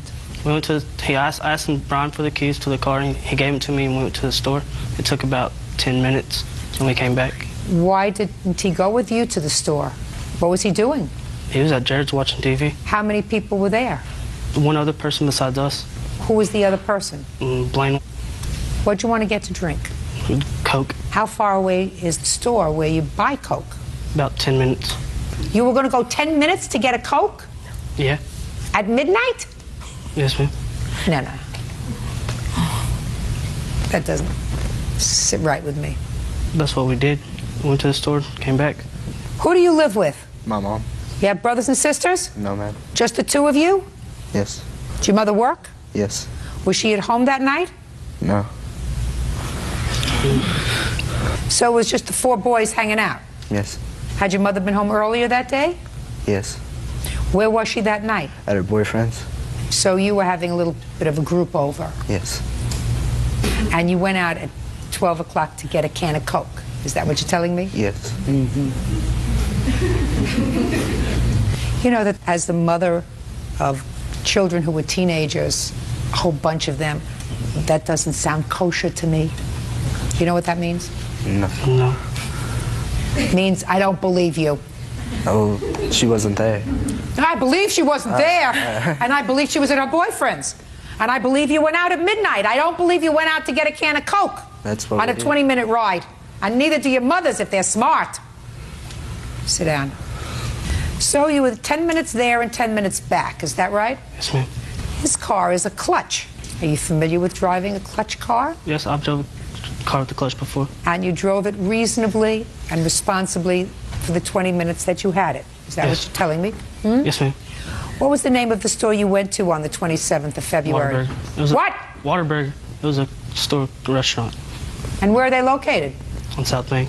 South Main in what world? In Weatherford, Texas. Now we'll get to you. How did he get the keys to your car? Well, what happened me. was we were over at Jared's house, and Blaine, Blaine? yes, he asked me if he could take my car to the store, and it was him, Brandon, and Jared. All three of them went to the store. They went to a gas station on the corner. It's about a block and a half up the street, and they came right back, and everything was fine. And then Brandon left with our friend Lindsay and went to Whataburger with Lindsay. And I called Lindsay because I didn't have my keys, and I was wanting to go home. And I knew Brandon. Where were your keys? Brandon still had them because they took my car to the store earlier. Well, that's when Blaine took the keys. Yeah, Blaine drove to the store, and then apparently Brandon drove back from the store because he wanted to drive my car. Okay. And I fell asleep waiting on them to come back. And then when I woke up to them telling me they raced some car on the highway. Yeah. Who's them? I think it was Brandon and Jared and Blaine. Well, that's not what you say in your complaint. You said later that day you saw one of the kids from the previous night, and he told him that Brandon, that other person, he told him that Brandon had been driving his car Friday night and been racing down the highway. That's what you evidently told your mom, because that's what your mom wrote in her complaint. She didn't say that he admitted that he did that to you. I think it was the next day that he finally admitted, but the people that were in the car told me what happened that night, and he apologized to me that night, and he told me... Well, tell me what he said. I'm not interested in what somebody said to you that's not here. Tell me what he said to you. He told me that he was sorry for what he did to my car, and he'd do what he could do to help pay for any damages. I never admitted to messing his car up. What did you say to him? I said it was running fine when we came back. Came back from where? From the store. He says that he gave the car keys to Blaine. Isn't that what you told me? Yes, ma'am. That was the first time. Well, how many times did you take his car? Twice. Well, what time did you take the car the first time? It was around 12. And what time did you take the car the second time? It was probably around 12:30. Why did you take the car again at 12:30? That's when we went and got something to drink. The first time it was Blaine, and we just rode with him. So the first time you went with Blaine, you went to Whataburger. Yes. And you drove the car back. Yes. And Blaine got a soda. Yes. And a half hour later, you got thirsty. Yes. Is that what you're telling me? Yes. Do you know how ridiculous that sounds? Sounds ridiculous. Now, what happened to your car? Apparently, they messed up the valves. I don't know exactly what happened. I don't know exactly what happened either. Apparently, the engine code was a speed code. What the guy at the Volkswagen dealership said was... You can't tell me what the guy at the Volkswagen dealership said. That's hearsay. Can I tell you what his mom told me? Absolutely. When I talked with Sherry, she told me that Brandon had admitted to her that he... Judge Judy continues in a moment. all those 9 people were drinking Coca-Cola. Yes. Nobody was drinking alcohol. No. Nobody's smoking weed. No. Nobody's doing anything that they shouldn't have been. No. Just having a party. Yes. And later today, You have a contract with a loan, don't you? No. No? You should, especially when you're dealing with your daughter and a slick husband. only reason he I'm speaking. Don't you see my mouth moving, smart mouth? Yes, ma'am. real cases, real people. Judge Judy. Karen McGill says her son's friend, 17-year-old Brandon Little, took her car without permission and blew the engine. Karen claims Brandon admitted to racing the vehicle. Go ahead. He did drive the car, and that I shouldn't be taking this up with her because it would be between Brian and Brandon. You indicate here that somebody told your son that he was driving recklessly, but I don't have that person here. I tried to call Jared as our witness because he was in the car with Brandon. Is that right? Yes. Get up. Well, now he's going to be my witness. Up here.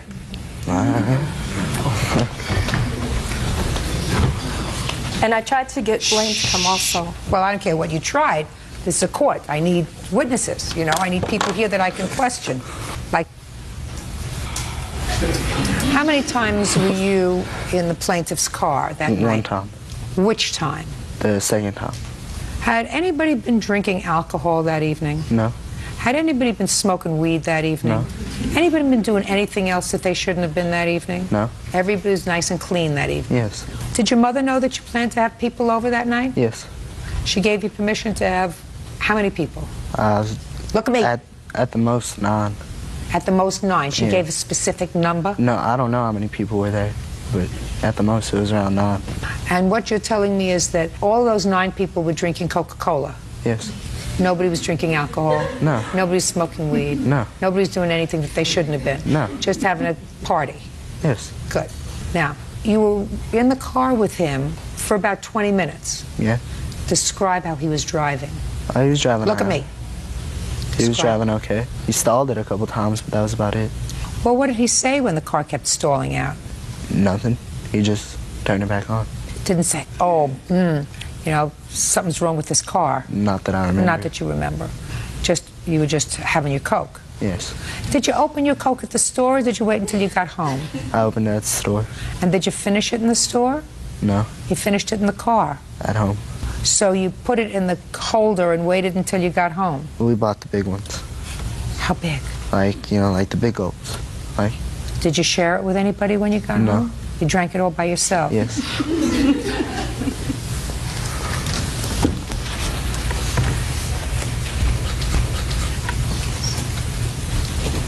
This is your lesson.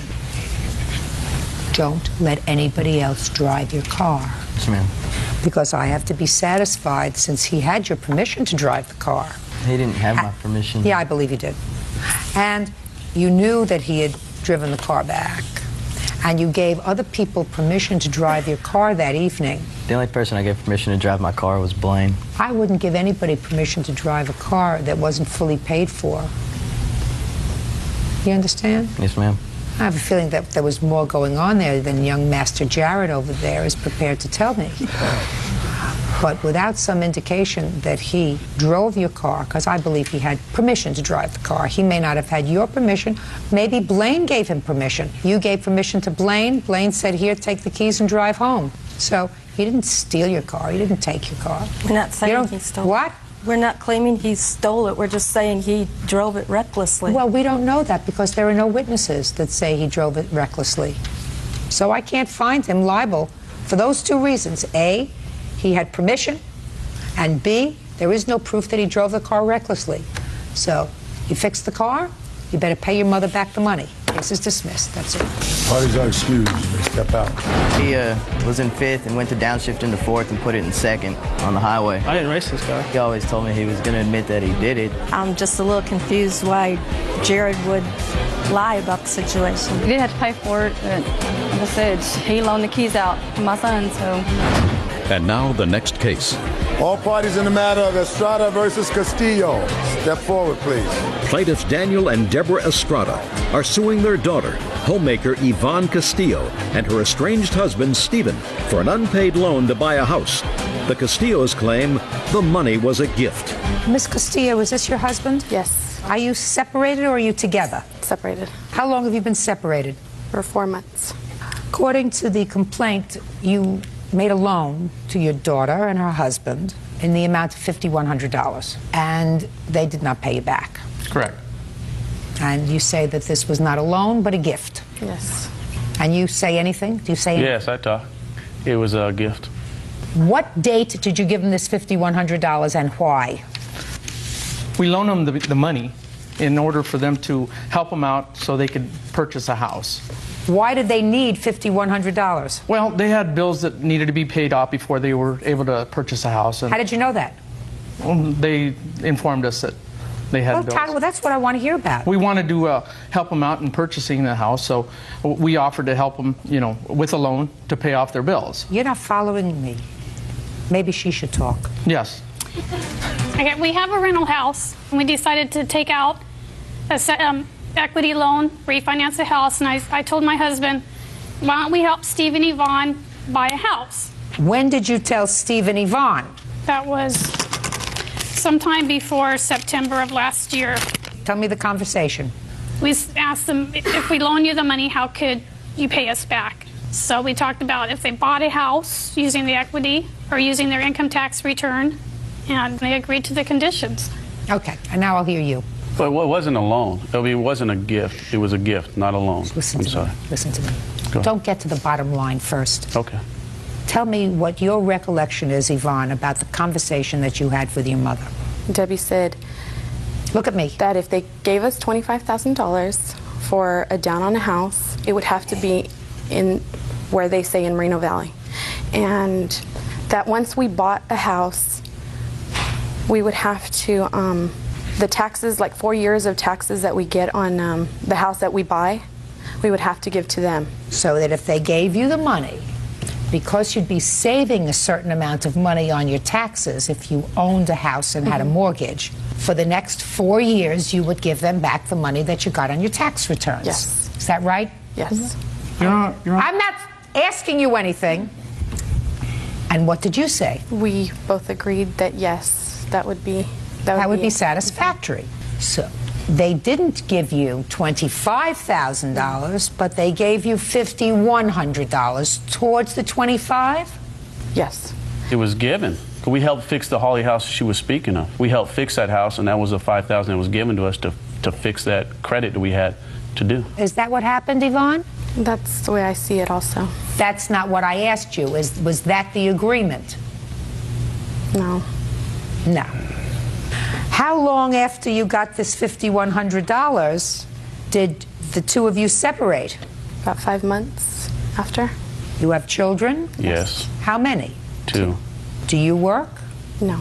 And you were working 2 jobs? Yes, ma'am. And still having difficulty paying off your bills? No, the bills are paid. Well, they're paid with the $5,100. Yeah, well, I never would have took the money if I knew I had to pay it back. I couldn't afford to pay it back.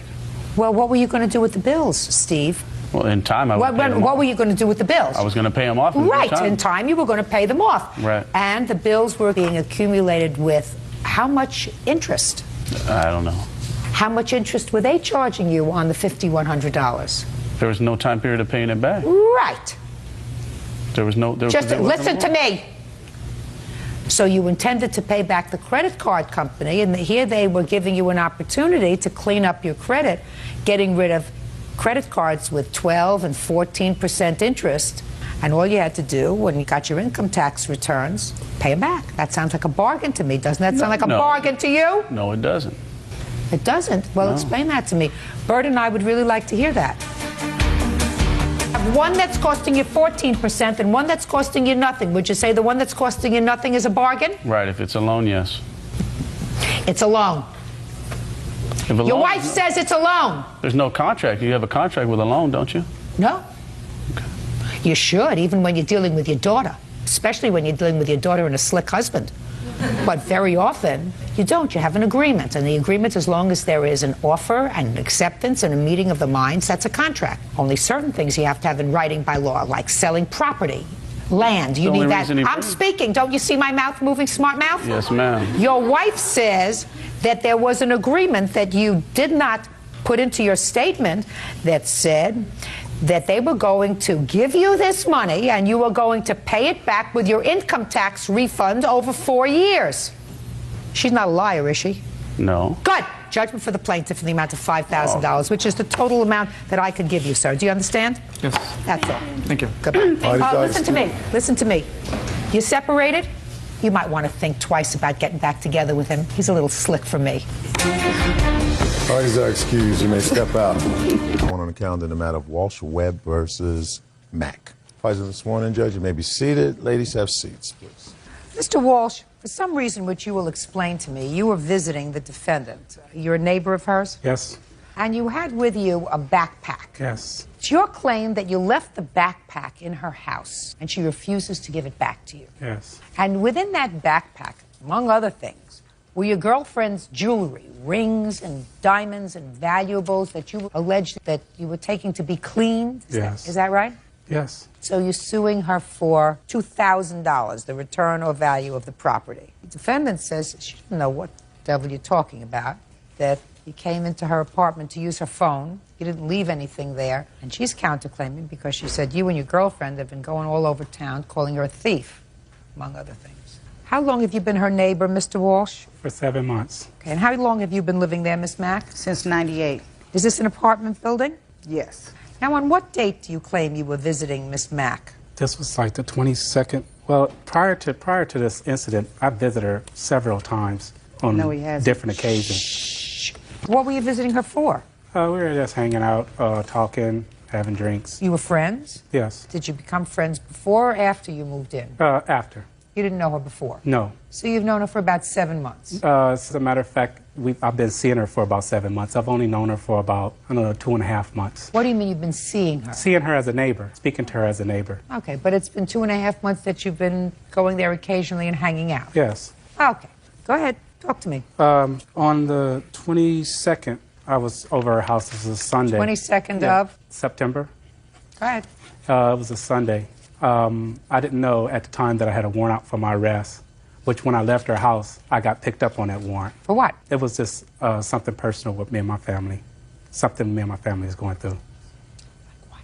A domestic violence. Okay. So you were arrested on the 22nd of September, yes, after you left her house? Yes. Go ahead. Okay, I left my things there. This is the day that you allege that you left this backpack there? My backpack and my CD bag as well, yes. Let's go step by step. You went in to visit. Yes. How long did you stay? I was there for several hours. What were you doing? We were just hanging out talking. And then it was time for you to leave? No, it wasn't time for me to leave. I told her I'd be back. I stepped out for a minute. What did you step out for? To go home. To go home for what? To go home and see my family, just to go home. I had seen my daughter and I was worried about her and I went home. But in the process of me going home... Just a second. Yes. How old was your daughter? 17 months. When you left your home, where was your daughter? I never left home. I was always hanging out with her until I left. That's when I got arrested. What do you mean you went to see about your daughter? I went to go check on my daughter. Who was with her? Her mother. The same mother that was having you arrested for domestic violence? That one. Raise your hand if that person is in the room today. Right here. But I don't... Keep going. Keep going, sir. Basically, I went to jail. Basically, I'm not getting the whole story, and I want to tell you something. When I don't get the whole story, that is not a good thing for you. So let's go. You his wife? No. His girlfriend, the mother of his 17-month-old? Yes. You were having him arrested for domestic violence, is that right? Yes. He's next door hanging out with the neighbor, according to him, and in his possession is a backpack containing all your jewelry. Is that right? Yes. That you were taking to have cleaned. Yes. You understand what I mean when I'm not getting the whole story? Stupid isn't written here, sir. I had already had... Stupid is not written here. Oh, God. Keep going. I love it as we make it up as we go along. So you got the jewelry that's in the backpack that you're taking to have clean that belongs to your girlfriend who was in the process of calling the police to have you arrested. Keep going. Keep going. So you go and you check up on your 17-month-old daughter, and what happened? You got arrested. I got arrested. Next. I called Juanita from jail and told her that I was arrested to give my things to my mother because I knew she wouldn't give them to her.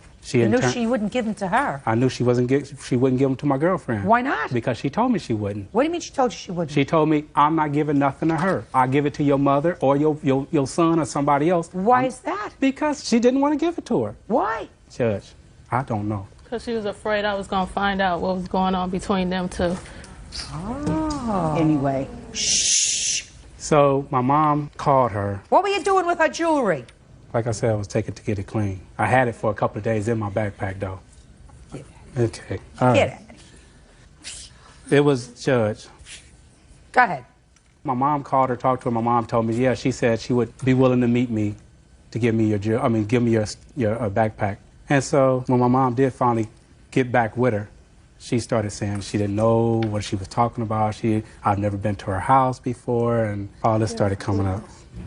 So, keep going. So I went and did a small claims because, I mean, a lot of my personal things was in my backpack, which I'm taking a major loss on. What were you doing in her house? Like I said, we've been hanging out. You've been hanging out. Have you been intimate with her? No. Well, she seems to think you've been intimate. Well, of course she's going to think that. Of course she's going to think that. You were just hanging out. Couldn't you find someplace else to hang out? Huh? I mean, we had just moved out there. I don't know anyone. They were having domestic violence problems, entertaining our neighbors in the community. On the 26th, me and Miss Webb had a verbal altercation. It was me, my daughter was out there, and this lady sitting here, and several other little kids. What was the fight about? Because she said that he gave me his backpack. One day, I say around mid-September, he did ask me if he could use my phone because he was locked out of their house. And I had seen him coming and going. I brought my phone out to the front porch and let him use the phone. He's never been inside my house, ma'am.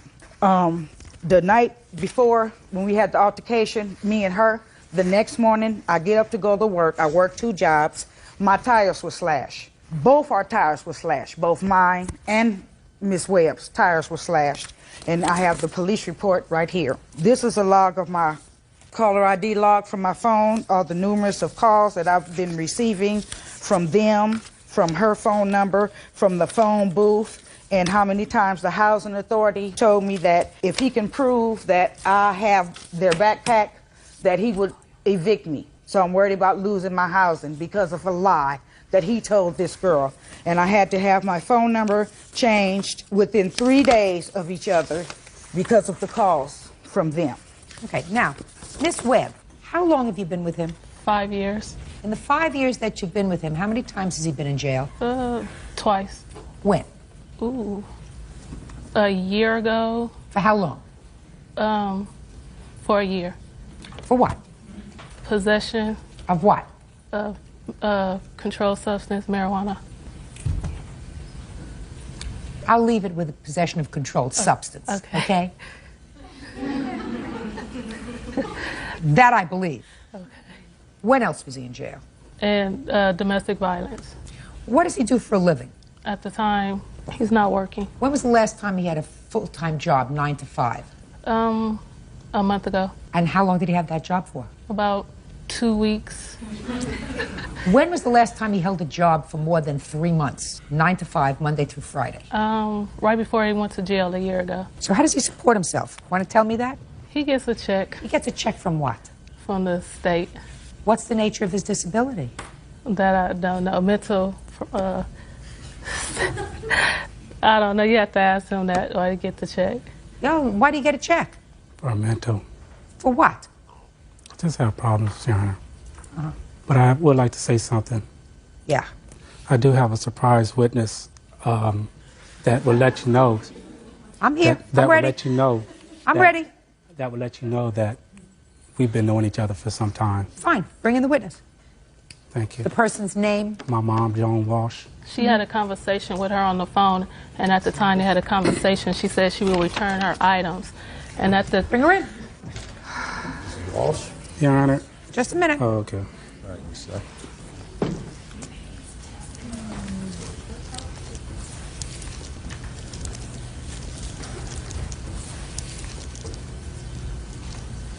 Miss Walsh, how long do you know the defendant, Miss Mack? I don't. How many times have you met her? Never. Never seen her in person except for today? Never. Did you ever speak to her on the phone? Yes, I did. Who called whom? She called me on the 18th of September and on the 22nd of September. Okay, and what did she say to you on the 18th of September? That she was a friend of my son's. She asked me, was he there? I asked her who was calling, because I'm the mother of 6 adult children. I don't answer any questions. And I asked who was calling. Oh, I'm a friend. I'm the one that he's been over my house. And at that time, she told me her name was Regina. And then the following Sunday when she called me, she said Regina again at first. But Yes. I let her know that I was speaking with my son on the other line.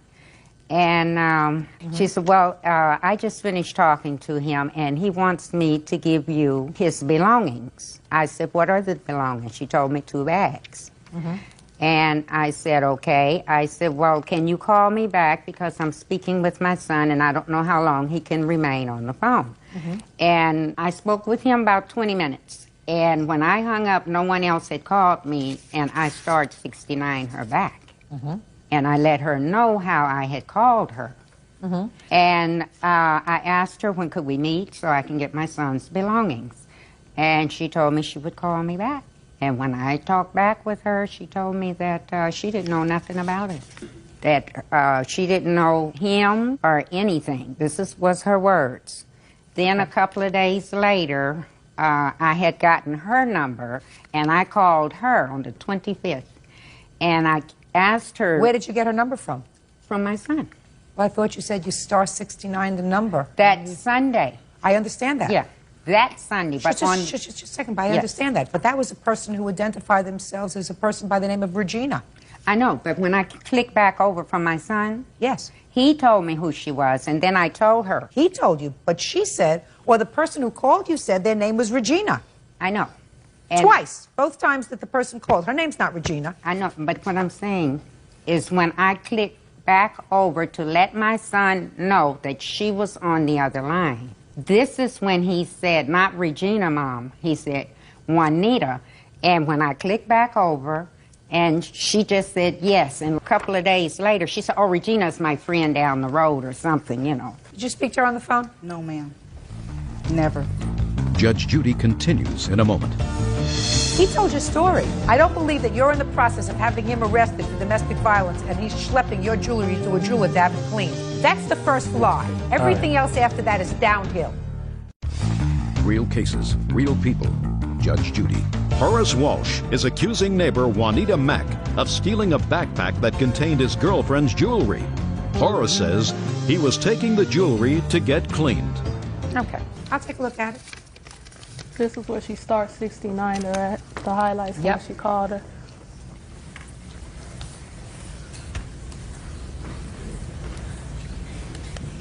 You're talking about the September 22nd call where they don't have a full number, just a 521?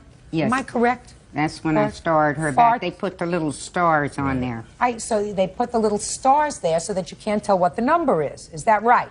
No, so I can't call her. Yes. That's all I want to know. Am I correct?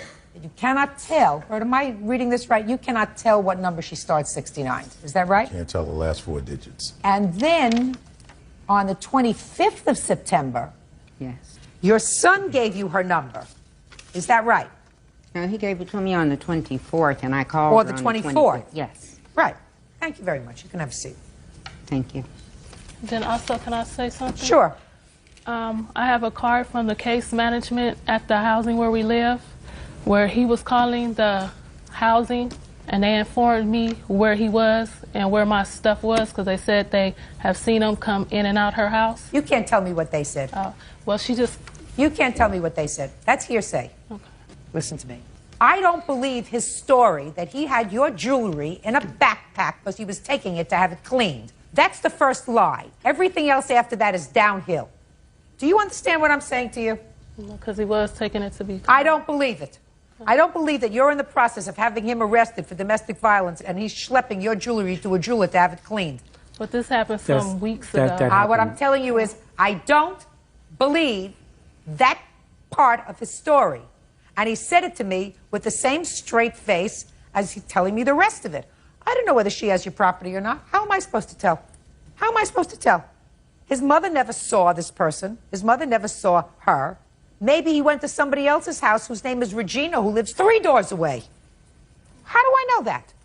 And then also, and she doesn't know that either because she never met her. But then also when we was arguing, her daughter was yelling, "That's why he was over here. You should keep your man on a leash." And so he told your story. He told your story. You better stop talking about her. That's not accomplishing anything. Are you living in the same place? Yes. Well, you know, you want to make your lives miserable, or you want to make your lives reasonable? I don't even talk to her. She the one goes out telling the neighbors what we're going through. The neighbors didn't know nothing about it until she's outside performing in front of the neighbors. Let me ask you this question. What are you going through with him? Nothing. With us. With us, no, she's going around telling the neighbors about our situation, our case, where we're going through. We going to court and all that. So, going to court for what? What we're here for. What we're here you mean now. this case? Yeah. So you don't tell anybody that she's a thief? We haven't said anything I haven't about said her. anything to Fine. anybody about Did it. you advise the housing authority that she had in fact stolen your property? Well, the housing authority contacted me and told me where my belongings was. I didn't know nothing about it because when he left my house, that's when the police picked him up. And then that's when the housing authorities called me and told me he's been at Juanita's Mac house because that's where he's been calling from. How do they know? The housing authority told you that your stuff was there because she told them that and then she denies it to the housing authority? You don't know. Listen, I don't know where your stuff is and I don't know where your jewelry is, quite frankly. I don't know. I can't decide whether or not she has your stuff. His story doesn't make any sense to me at all. His story, totally senseless. Doesn't have a ring of truth to it from the very beginning.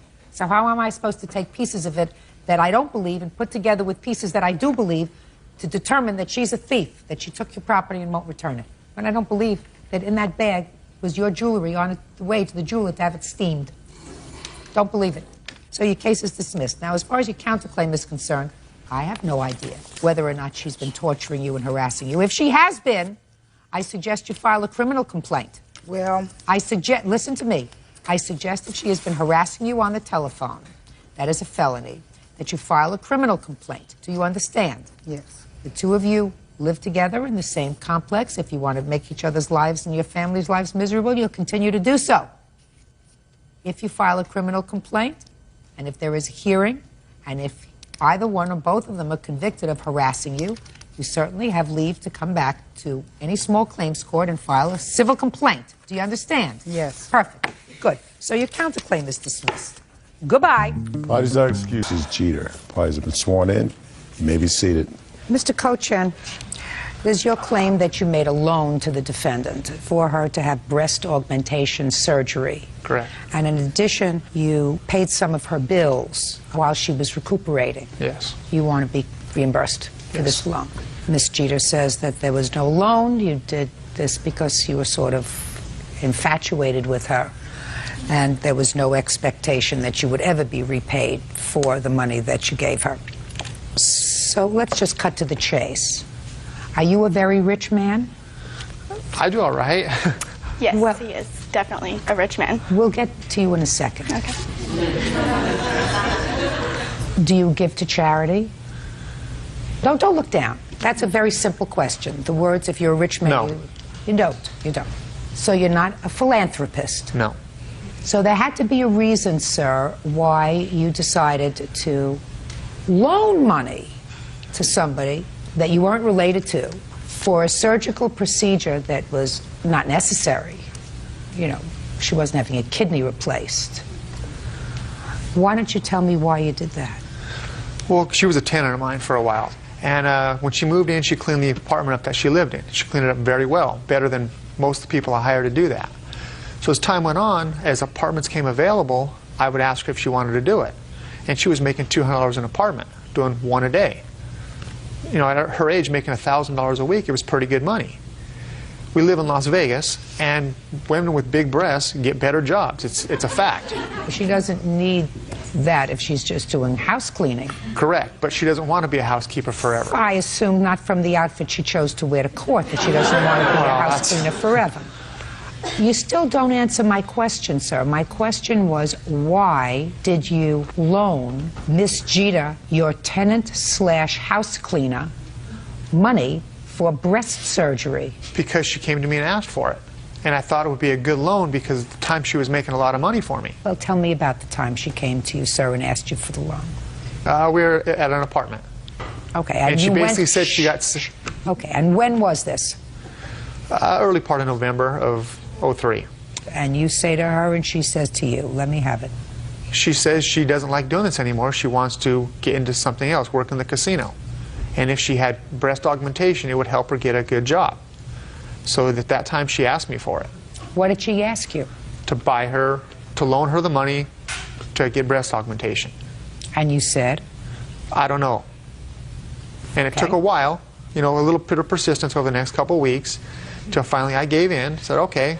Did you ever say to her, why don't you just put this on your credit card since you're making this kind of good money? You can pay off your credit card. Bada bing, bada boom. 'Cause 2 months. She didn't have a credit card. Well, she could pay off the doctor. Doctor wouldn't finance her. How do you know that? Because she went to the doctor and the doctor said he wouldn't. How do you know that? She told me.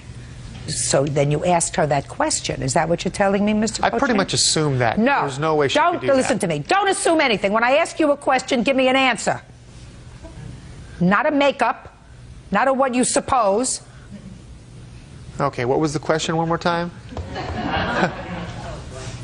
The question was, why couldn't she finance the surgery by paying off the doctor? And you said to me, because the doctor wouldn't accept payments. And I said, how do you know that? And you said, well, I just pretty much surmised. Well, so the answer is, I don't know. It's my credit. I didn't speak to you. Okay. You see, what I'm trying to figure out, Mr. Cochran, is if you're going to be honest with me, sir. You left out the fact that you and Miss Judy dated a few times, according to what I read here. Is that right? Correct. Well, why didn't you put that in? You made it appear as if this was a strictly business relationship, sir. We went out a couple times. That wasn't a relationship. How many times is a couple of times? 3. A couple dinners, a movie. Okay. And at the time that you loaned her the money, when was the time immediately prior to that that you had been out on a date with her? It was after that. So after you loaned her the money, you went out on several dates? 3 dates. Now, after December, did you try to see her again? Did you try to date again? No, we just didn't really get along. We were just different people. Is that right? Definitely. Did you ask her out again? No. Any particular reason for that? We just didn't seem to get along. We didn't click. Now, in January, I assume Miss Judy went back to work. Is that right? Yes. Yes. How much money did she give you in January? On January 12th, she cleaned an apartment for me, which I credited her $200. Is that right, Miss Judy? Yes. Okay. When's next, Mr. Cochran? Then on January 16th, which I assume she got paid on the 15th from her job at the time, she gave me $100. Then on February 1st, she gave me another $100. And then on February 14th, she gave me another $100. So she paid me back a total of $500. Out of how much? Out of a total of $5,050. I'll hear you. He pretty much put it in my head that he wanted to do that for me, okay? He gave me the idea since How did he put that in your head? Because I told him that what I wanted to do for a job, okay, and that was cocktail in Las Vegas. I've already been offered a job in Las Vegas to do that.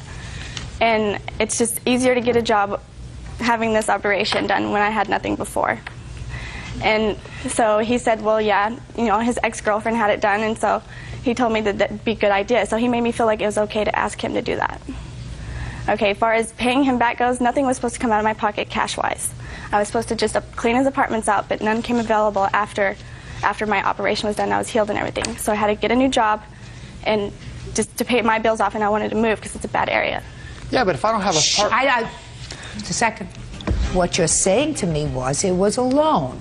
Okay. And you were supposed to pay him back. Stop twisting your head. Can you keep your head still, please? You look like a It just keeps back getting of in a my car. face. Sorry.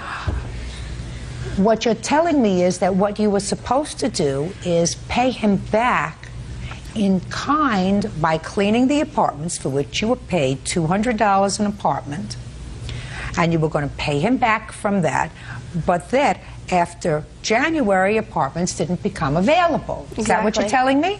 Yes, ma'am. Okay. But you also, in the same breath, said to me that you wanted to get away from that area because it's a bad area. So was it your intention to go back to the complex to do cleaning to pay off this loan? Yeah, that was before I had gotten my job already, that I had to have to pay the bills to pay to get out of that place. But that new job, I assume, didn't leave you the same kind of free time as your previous work, if any, so that there was no time for you, even if apartments became available, to clean the apartments. Is that what you're telling me? Yes. Get her a copy of my book. He didn't Gonna do his get part her of a the copy job of the as far book. as giving me work, okay? No apartments were available, so I had to get a job to where I could have money, and so I could pay my bills, and he didn't he didn't live up to his part of the bargain. So. Yeah, but if apartments... I got it. I just laid it out. Sir, did you ever hear the story, there's no fool like an old fool? Right? Right. You're not so old, but you're pretty foolish. Better give your money to charity. Do you understand? There are all kinds of worthwhile charities around. The breast augmentation surgery doesn't fall under that category. Do I make myself clear? All right. She owes you $4,550. She doesn't dispute the amount, only that it was a loan. It was a loan. Pay it back. That's all. Parties are excused. You may step out. I loaned her money and she didn't pay it back. So now we came to court and it's solved, and hopefully I'll get paid back now. How do you live without money, right? And I have to pay bills, and he's interfering with that, so. No, we dated a few times and it didn't work out, and that was the end of it. We ended it. I'm just glad it's over with, and I'll definitely never get myself in this situation again. I guess justice prevailed. I won. And now the next case. All parties in the matter of McCaskill versus Poole. Step forward, please. 17-year-old student Matt McCaskill is suing his schoolmate, 16-year-old Anthony Poole, and his father, Rob Poole. Matt claims Anthony keyed his truck. Mr. McCaskill, there's your claim that Mr. Poole, this young man, keyed your car. Yes, Your Honor. And Mr. Poole says that he did not do that. I assume you're his father? Yes, ma'am. You weren't present, is that right? No. You're here only because he's a minor. That's correct. You can sit down. When do you say that Mr. Poole keyed your car, sir? February 25th. Where? On the driver's door to the driver's No, not where on the car. Oh. Where was the car? Oh, it was at the Midlothian High School parking lot. What time? 3:40. And where were you? I was sitting in my truck. Well, tell me about that, sir. It was, I had just arrived, and I was waiting for my girlfriend to get out, and he was in football, which they had got out a little early at 3:40, which the bell rings at 3:45 each day. I had seen him walking down the parking lot. It was rainy, and my windows on my truck are dark, and when he was coming down, he walked between the two trucks and pulled his key out of his... Walked between which two trucks? My truck and the truck to the left of me. And he walked through, he pulled out his key out of his left pocket and ran it from the driver's door to the driver's bed, and I had got out. Okay. Did you know Mr. Poole before? I have known of him. I've never met him. Had you ever seen him before? Yes, ma'am. Where had you seen him before? I had seen him at school and the Whataburger parking lot in Midlothian. Immediately prior to the 25th of February, when had you seen him? A week, 2 weeks? About a week. Did you have any conversation with him? No, ma'am. Okay, so after you saw him key your car, what did you do? I got out and started yelling at him to get back, and... To get back where? To get back over here because of what he had done, in which he had ran to the football fields, or where they play, which is also the baseball field house. Did you follow him? Yes, the two eyewitnesses that had seen him were in a 1984 Chevrolet Suburban, in which I hopped in with them and we drove down there. You have a police report? Yes, ma'am. I'd like to see it, please.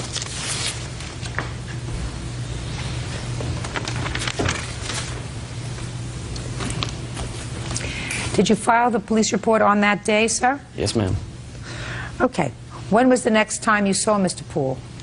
He had ran into the coach's office saying that I was threatening to beat him up, and which he came out running, apologizing that he accidentally did it with his bag and that he would pay for all costs, and he was sorry. And who did he say this in front of? Well, the principals had just arrived down there, and the two coaches that were in the coach's office, because they had taken them into his office while I was outside because I was pretty steamed up. Judge Judy continues in a moment.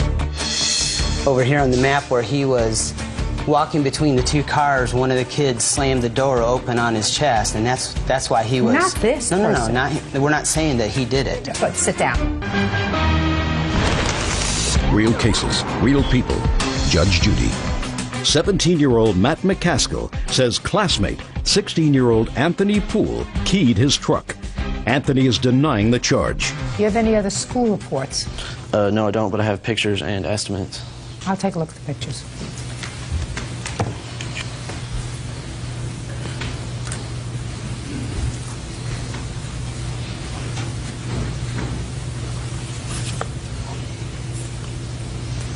Is this your truck? Yes, ma'am. Did you buy it with your own money? Yes, ma'am. How long do you have it? I just had got it probably 2 weeks prior to the incident. Is this your first car? No, it was my second one.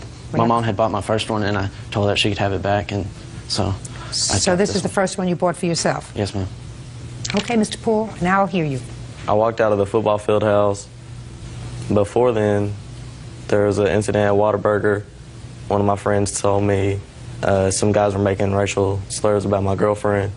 One of the guys that he mentioned his name that I knew was in football. I said something to him. I asked him if they had something to say it to me. You don't say it to her, that's disrespectful. The next day, 2 guys were waiting outside the football field house. They're asking me to come over to the car saying, I bet you won't say something. Look at me, sir. Don't look all over the place. Yes, ma'am. They're asking me to come over to the car and say something to them. Who was asking you to go over to what car? I've never seen them before, or the car. Was it Mr. McCaskill's car? No, ma'am. I don't know. I'm not following your story. Go ahead. Somebody wanted you to say something to somebody. Come on. Did you key his car? No, ma'am. No. When he was chasing you, why were you running away? Because of the 2 people before him. They followed me in the parking lot. When you got into the coach's office, did you say, I'll pay for the damage?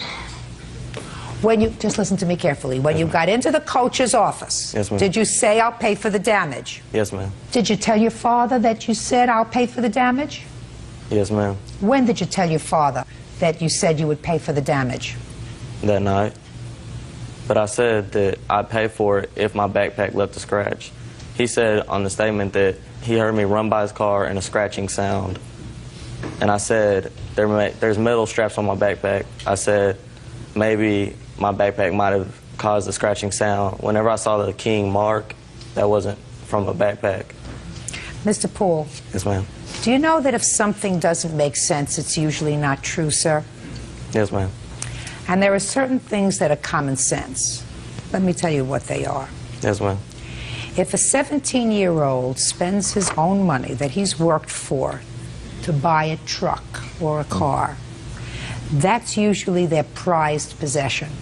And if somebody damages that car, what they want to do is have the person who purposely damaged that car be held responsible.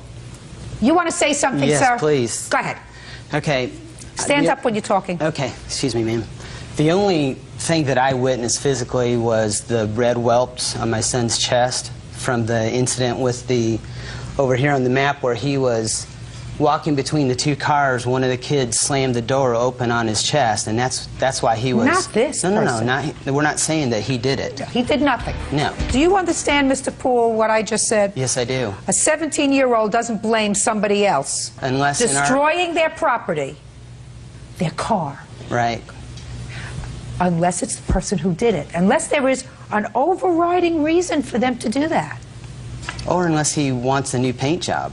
Why would he blame your son? And why would your son say, I'll pay for the damage? What he did was, he caused the damage to the truck, and then he said, maybe it was an accident. Maybe my backpack, that's the story he's telling now, maybe my backpack, as I was walking by, hit the truck and scratched it.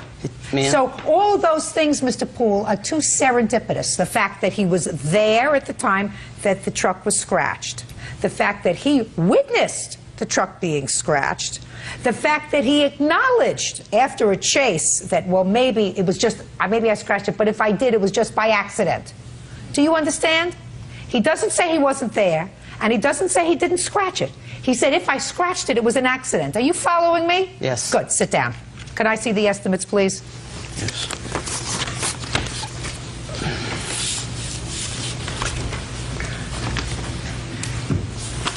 Got to pay for the damage that you caused, sir. Judgment for the plaintiff in the amount of $2,196. That's all. Thank you. Parties are excused. You may step out. Your Honor, this is case number 343 on the calendar in the matter of Krill versus Krill. Parties have been sworn in. Judge, you may be seated. Jennifer, this is your stepmom. Yes, ma'am. And you are no longer married to her father. Is that right? You are Yes, now ma'am. divorced. How long were you married to Jennifer's father? 18 years. Jennifer, you came back to live with your stepmom. You have a child? Yes, ma'am. How old is your child? She's 3. So you came back to live with your mom when you were 16? Yes. With the baby? Yes. Where had you been living? In El Paso, Texas with my real mom. And that didn't work out, so you came back to Live with your her, stepmom. Your complaint is that your stepmother has a car that belongs to you. Correct. And she says she does not. It is her car. I gather there was a time when you were 16 or 17 that your stepmother gave you her car to drive, and you totaled it. Right. And then what did you do? What do you mean? Well, you got some money, according to your complaint. You asked your biological mother for some money. Oh, yes. And she sent you some money, and you put it in the bank. Right. And you and your stepmother went out shopping for a Right. car, according to you, purchased this car, which your Right. stepmother put in her name. Right. That's the car we're looking to retrieve. Right. So, when you went to buy the car, you were 17? Right. Is that right? Yes, ma'am. And what kind of discussion did you have with your stepmother about the car? We really didn't have a discussion. I mean, she told me that we were going to buy me a car because she didn't have any money to afford to replace the other one. And then she did the transaction. I handed her the $800 in front of the man that we bought it from, and then I walked away. She never consulted me about putting her name on the title. She just, I guess, put her name on it. So, I mean, I have the bill of sales. I have a bank statement from that Okay, day. no, there's no question. The money came from your stepdaughter. Yeah, but she's not telling the story right. Okay, so I'm listening to you. She never gave me the $800. She went and took care of that. Jennifer also took care of all the title work and registration, and she's the one that put my name on that title. No, I did not. I never went to the license bureau to do that. She took care of all of that. Why would she put your name on the title? Maybe because she was a minor? No, I don't think it had anything to do with that. I think she totaled my car in early May. The Neon was bought probably 3 weeks after that. Ms. Krill, she has received a gift from her biological mother for the purpose of purchasing a car. Yes, ma'am. Why do you think this car belongs to you? Because we discussed it. It was supposed to be, she's the one that took care of the paperwork. If she really believed that it was her car, why did she put my name on the title? Now, just a second. That's not my question. Why do you believe it's your car? Don't tell me what's going through Jennifer's mind. I never said it belonged to me. I said it belonged to us. Well, and then it was how do you discussed that expect she was replacing the Cougar that she totaled? Her mother didn't send her money to replace your car. No, ma'am, she did not. Right. Her mother sent her money to buy a car for herself so she would have a car. She's 17 years old. Sometimes teenagers have problems. But you have other children? Yes, ma'am. Okay. When your child is 15, 16, 17 years old and they have an accident with the car, it's just part of parenting. They don't replace it. I didn't ask her to replace the car, though. The car was put in both of our names for it to be our car so we could share it. You can't share an $800 car. And she's not living with you anymore. So what do you want to do? We live a mile from each other. You can't share the car. It's impossible. Who has the title? I do. Can I see I it, have the please? receipt to the title. You don't have the title. You have a receipt. I want to see the title. Okay.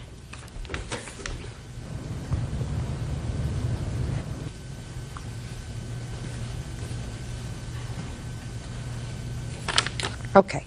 Have her sign. Okay. Right over there, Miss Krill. That's going to take care of the car. Sign it.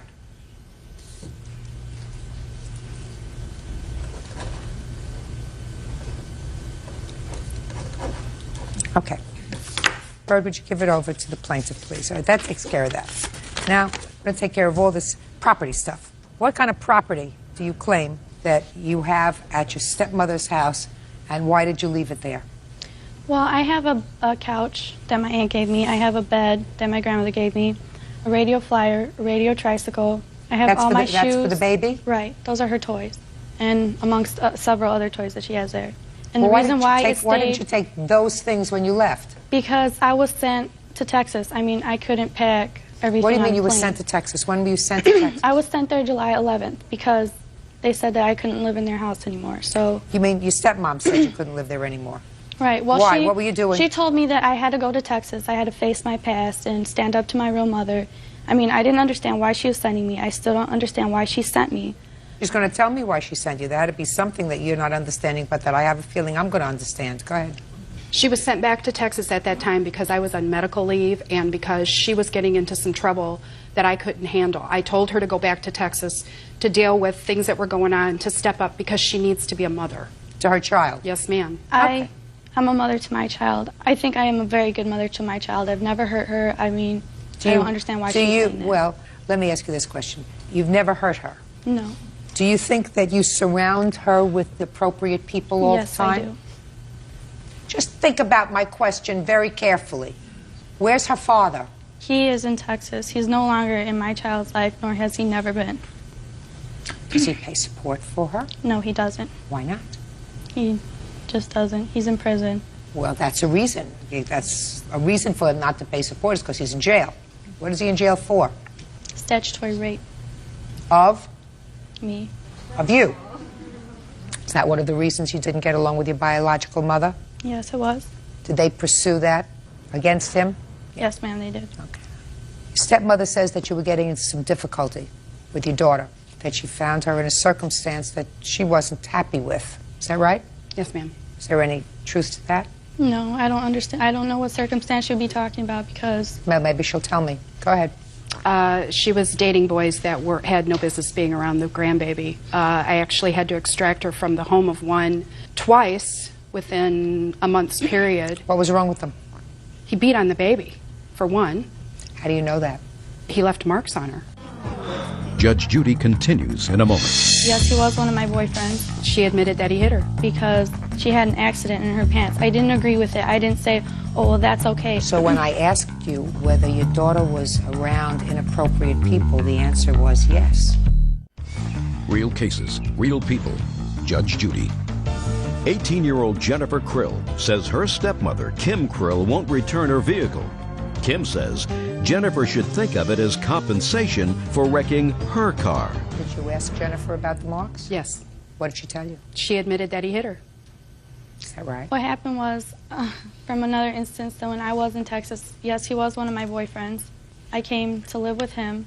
I mean, he was nice until, like, he told me to get out of his house. And then the reason why he hit her was because she had an accident in her pants. I didn't agree with it. I didn't say, oh, well, that's okay. I got my stuff, I packed my bags, and then I called my real mother in Texas, and that's when she came and got me. Jennifer, so when I asked you whether your daughter was around inappropriate people, the answer was yes. Oh, I didn't think that she was stating that. I thought, excuse me, she was stating of my stay right now. And how I'm talking staying about right now. that. I want to know why you were sent back to Texas. I was The on stepmother is on... In December? No, in July. She's been sent back twice. Okay. That's why. Well, anyway, that's when you were sent back the last time. It was in July. Right. And you didn't take all of your stuff because you thought you were coming back. Right. Do you have her couch? Yeah. You have her bed? Yeah. I would like to say, though, that when she arrived back in Hobart, she called and said she was coming to get her stuff, and she did come and get a lot of stuff. It was her choice that she did not come back and get it. I never denied her that stuff. Okay. She didn't. Do you want... It's going to be easy. Okay. What stuff do you want now? Mainly, I want my car. And I do want my couch and my bed, but I don't have... Well, listen, Jennifer, you can't have it both ways. If you want your couch and your bed and the baby's toys, make arrangements to pick that up in 5 days, fine. It'll be put out, it'll be waiting for you, you'll get a storage space, fine. But she's not going to act as a storage facility for you until you decide what you want to do. The car you now have. Do you understand? Okay. Car is yours. Okay. You have it. You want to forget about the rest of the stuff? No. Well, do you want it? Yes, I do. She's asking to take stuff that was the grandbaby's that I actually bought her, and the grandbaby still comes to my house. Does? Yes, ma'am. Okay. You're talking about the tricycle? That was bought for her birthday and for Christmas. Okay. I'm glad that she still comes to the house. I adore my grandbaby. How often does she come to the house? I haven't really got to see her a lot lately, maybe once a week. Where are you living now? I live with my friends in Hobart, Indiana. What friends? Eric, Willie, and Jay. You live in a house with 3 men? Yes, I do. What do they do for a living? They put up billboards. What do you do? I stay home. I don't work right now. What are you going to do with the couch and the bed? I'm going to get a storage room until I can rent my own apartment to put it in. You still are getting along reasonably well with your stepmother? I would say so. I like that. That's very smart. Your daughter needs that. I know that. That's A why I lot. allow her to see her. A lot. So I have a sense, and I'm going to ask her, she's not quite ready for the couch and the bed right now. Any chance of you holding on to it?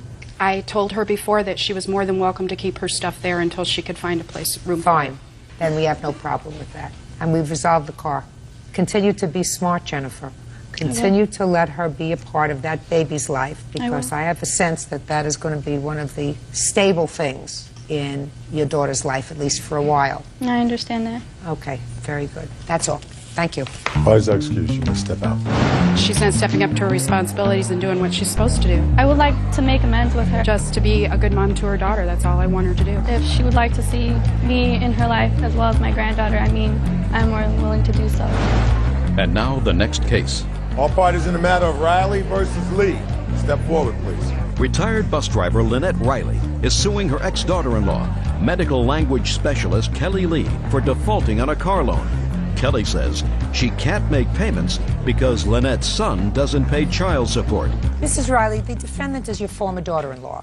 Yes, she is. And you have grandchildren? Yes, I do. How many of those grandchildren are the children of the defendant? 2. Do you see them? Yes, I see about 3 times a year now.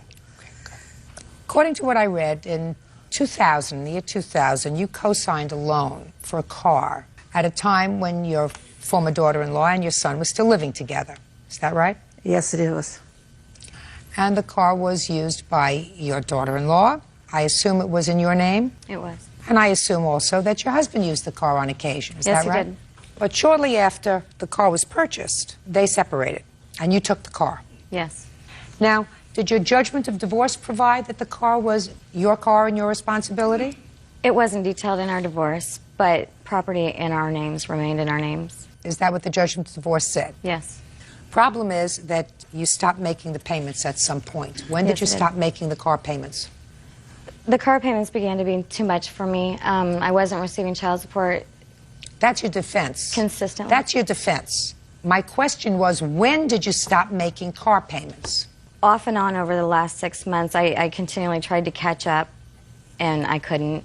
Do you have the day when she stopped making the car payments? Actually, I don't know, because the bank never let me know when she actually stopped paying. They had notified me that they were going to repossess the car in January of this year. Well, then they gave her an extension, and I found out later in April that they had repossessed it in March, which I hadn't even been notified that it had been repossessed. And she didn't notify it. Why didn't you notify your mother-in-law that the car had been repossessed? I'm sorry, I did notify her. I told her that I would have to send the car back. I talked to my ex-husband. He told me to call my mother-in-law, which I did. She said I asked her if she wanted to take the car. I had no choice. I needed to provide a home for my children. The car was too much. When did you call her? I believe it was January. And then I called the finance company and asked them to come and get the car when she told me that she had no use for it. Just a second. Ms. Riley, I just want to know, did your daughter-in-law call you in January of this year and tell you that she was having difficulty? Did you want to take the car back? She did not call me in January. When did she call you? When she didn't call me. When we were there in December to pick up the children for Christmas, I had talked to her. And she said at that time that she thinks she was going to have to let the car go back because she was not able to make the payments. So it was in December that she spoke to you? Yes. That she couldn't make the payments, she was going to have to let the car go And back. she told me at that time, Judge, to do what I had to do. And I said, okay. Well, then I had called the bank, and they said, no, they hadn't repossessed it, that they had given her another extension. Well, then I had not talked to her since then. But I didn't even know when they picked the car up until it was like April or 1st of May when the bank come after me for the money. So, how much did you pay the bank? Okay, it was left with a loan of $9,200. And the bank came after me and told me they were going to sue me every 7 years until I paid for it. Well, they told me if I haven't paid in 48 hours, that they would knock 25% off on it. And so I didn't know what to do, but I went to my mother to ask her for a loan so I wouldn't have to pay back so much. So she gave me the loan for $7,300, which I sent them a check within 48 hours. And then they sent... You have a copy of that check? Yes, I do. Can I see it, please? I also have a copy of the post office when I sent it. I don't need that. I just need a copy of your check. Okay, finance company. And then the bank sent me a statement after that, advising me that the request has been sent to the appropriate credit bureaus and updating your file of reflection. Now, okay. So why aren't you responsible? Why? Now, your defense. I did not want Mrs. Riley to co-sign the car. That wasn't a choice for me. My ex-husband asked her to co-sign the car for us. And I just basically, when it came down to it, I asked her to take the car back. She told me that she had no use for the car. I did tell her Even to do what she even needed if she to listened do. to me, she took the car back, she still would have been out the money. You understand that? Yes, I do. Okay. So she didn't want to be out the money. Why isn't it you're trying to explain to me, Miss Lee, why it isn't your responsibility. You've had this car since the year 2000. You took it in the judgment of divorce. You accepted responsibility for it in the judgment of divorce. You drove it. You used it for 3 years. Explain to me why this loss should be hers instead of yours. I tried to work it out with her. I told her that I was calling the finance company. Yes. To come and get the car. It wasn't Yes. with us. I returned the car. Yes. And she wanted nothing to do with me. And Yes. she wanted nothing to do with it. I never heard another word from her after that. That doesn't answer my question. Are you thick? I mean, are you thick? No. Then explain to me why it's not your responsibility. It's certainly not her responsibility. She says, you say to her, take the car back. I can't deal with it anymore. She says to you, I can't deal with it. I don't have the money to pay every month on this car. I have a car, or I don't need a car. This was your car. So I'm not dealing with the problem. This is your problem. This is your car. All I did was do a favor and co-sign so that you could get the car. But it's your car. You're saying to her, this is the problem. Deal with it. But how old are you? 31. You're not 12. So I'm waiting for you to explain to me why it's not your responsibility. The car was shared by myself and my husband. I didn't want her name on the car. Then you should have given your husband the car during the divorce proceedings. I couldn't. Listen to me very carefully. Then if you didn't want because I'm not going to get an answer from you. If you didn't want the responsibility of the car because you couldn't deal with it, then you give the car to your husband in the judgment of divorce, and then it becomes his responsibility. But you can't have two front ends of the dog. Do you understand? You can't have the car and no responsibility, which is what you seem to be suggesting to me. Put your hand down. Do you appear to be losing? No. Sorry. Do you understand? Yes, I do. All right. Anything else you want to say to me? No, ma'am. Perfect. Judgment for the plaintiff in the amount only that I can award you here, which is $5,000. Parties have been sworn in. You may be seated. Folks have seats. Miss Burton, when were you and Mr. Allen married?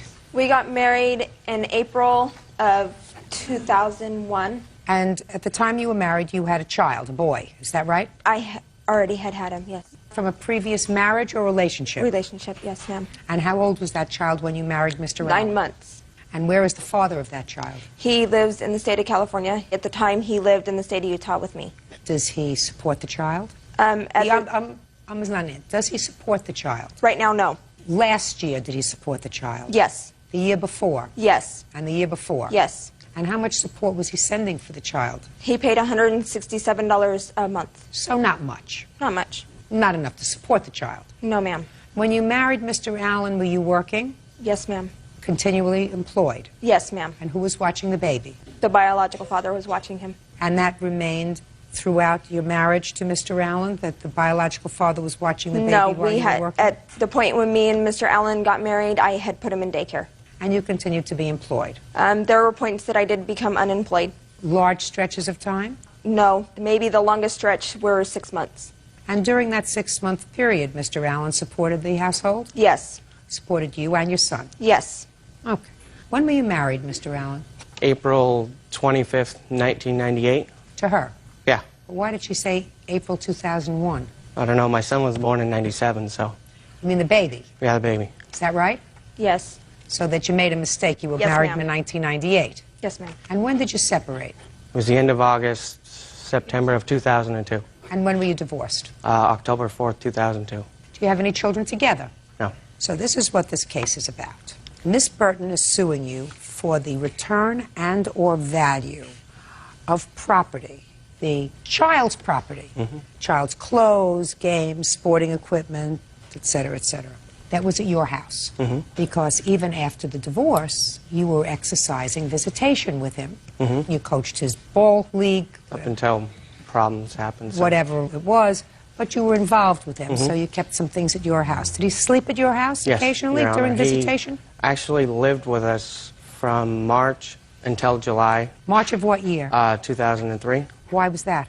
His mother was unable to find a place to live. For that 4 months he lived with Mr. That is Allen? incorrect, Your Honor. How long did he live with Mr. Allen? Until May. So he lived with Mr. Allen for 2 months? Yes, ma'am. According to you. But since the separation, since you were living together, Mr. Allen has had regular contact with the boy. What's Yes, his ma'am. name? His name is Tyler. And I would assume that Tyler is attached to Mr. Allen. In a way. Okay. And your lawsuit wants Mr. Allen to return all of these things. Mr. Allen says, I bought them, and they're staying in my house. I also gather from reading your complaint and his answer that you have decided it's no longer appropriate for Tyler to spend time with Mr. Allen. It's become unhealthy. It's become unhealthy because why? The constant bickering between Mr. Allen and I had told him that it needed to stop. It was becoming unhealthy for everyone in the situation. I gave him a year that I continuously said, we cannot be bickering. We need to stop. Something needs to change. Bickering about what? Just little things, mainly my son. He was trying to run my household for me. And who is this person? This is my current husband, Brian. When were you married? We got married in November of 2003. Tyler is 7 years old? Yes, ma'am. And what you're telling me, Miss Burton, is that you have decided to cut off the only constant male relationship in your son's life because you couldn't get along with Mr. Allen. Not only that I couldn't get along with Mr. Allen, but my son is fearful of this man. I'm not interested in whether you say your son is fearful. I don't believe it. I don't believe if your son is fearful of him, you let him stay there for 2 months while you were trying to find a new place to live. That's baloney. Don't believe it. Not for a second. Anyway, she stopped all contact. Is that right? Yes, she did. And you have this property that you purchased. Yes. Can I explain something real quick? Go ahead. When we were divorced, we agreed to split his stuff for her home and our home. Everything she bought stayed at her house. Everything we bought stayed at our house. And after she got pregnant the first time, she claims that I was going to let her have the baby clothes or use the baby clothes that I got in the divorce that she said I could have. What do you mean after she became pregnant the first time? What does that Well, mean? the first time, because she had a miscarriage about a year ago. That's with her present husband? No. With you? No. With who? Boyfriend at the time. Okay, go ahead. And then she asked for the clothes when she became pregnant now. And I told her no. And it came to the point where I've done so much. Mr. Allen, you don't have to explain it to me any further. Mrs. Burton, I don't know how to put this to you. You have one child, you're expecting another. You've got a new husband. Before this new husband, you had a boyfriend with whom you were intimate and got pregnant. I mean, so your life has been up and down, and before that, you had the father of your 7-year-old who you weren't married to. So the only constant that your son has known in 7 years has been this man. When you are a parent, you are not supposed to be a selfish baby. Ma'am, I'm speaking. Now, unfortunately, the law does not permit Mr. Allen, who is not related to this child by blood, to seek visitation with him in most jurisdictions. It doesn't mean that he can't sue for custody of this child, because anybody can sue for custody of a child if they believe that the biological parent has so abused or neglected that child as to make it dangerous, emotionally and or physically, for the child to live with that parent. Do I make myself clear? Yes, ma'am. Which means in most jurisdictions he cannot file for visitation, but if you become a worse mother than I believe that you are, he can file for custody. It is the wrong thing to do to cut off for your son a relationship with this man, which is the only constant he has known for 7 years because of your moving around. Judge Judy continues in a moment. And later today, I was threatened. I mean, he threatened me.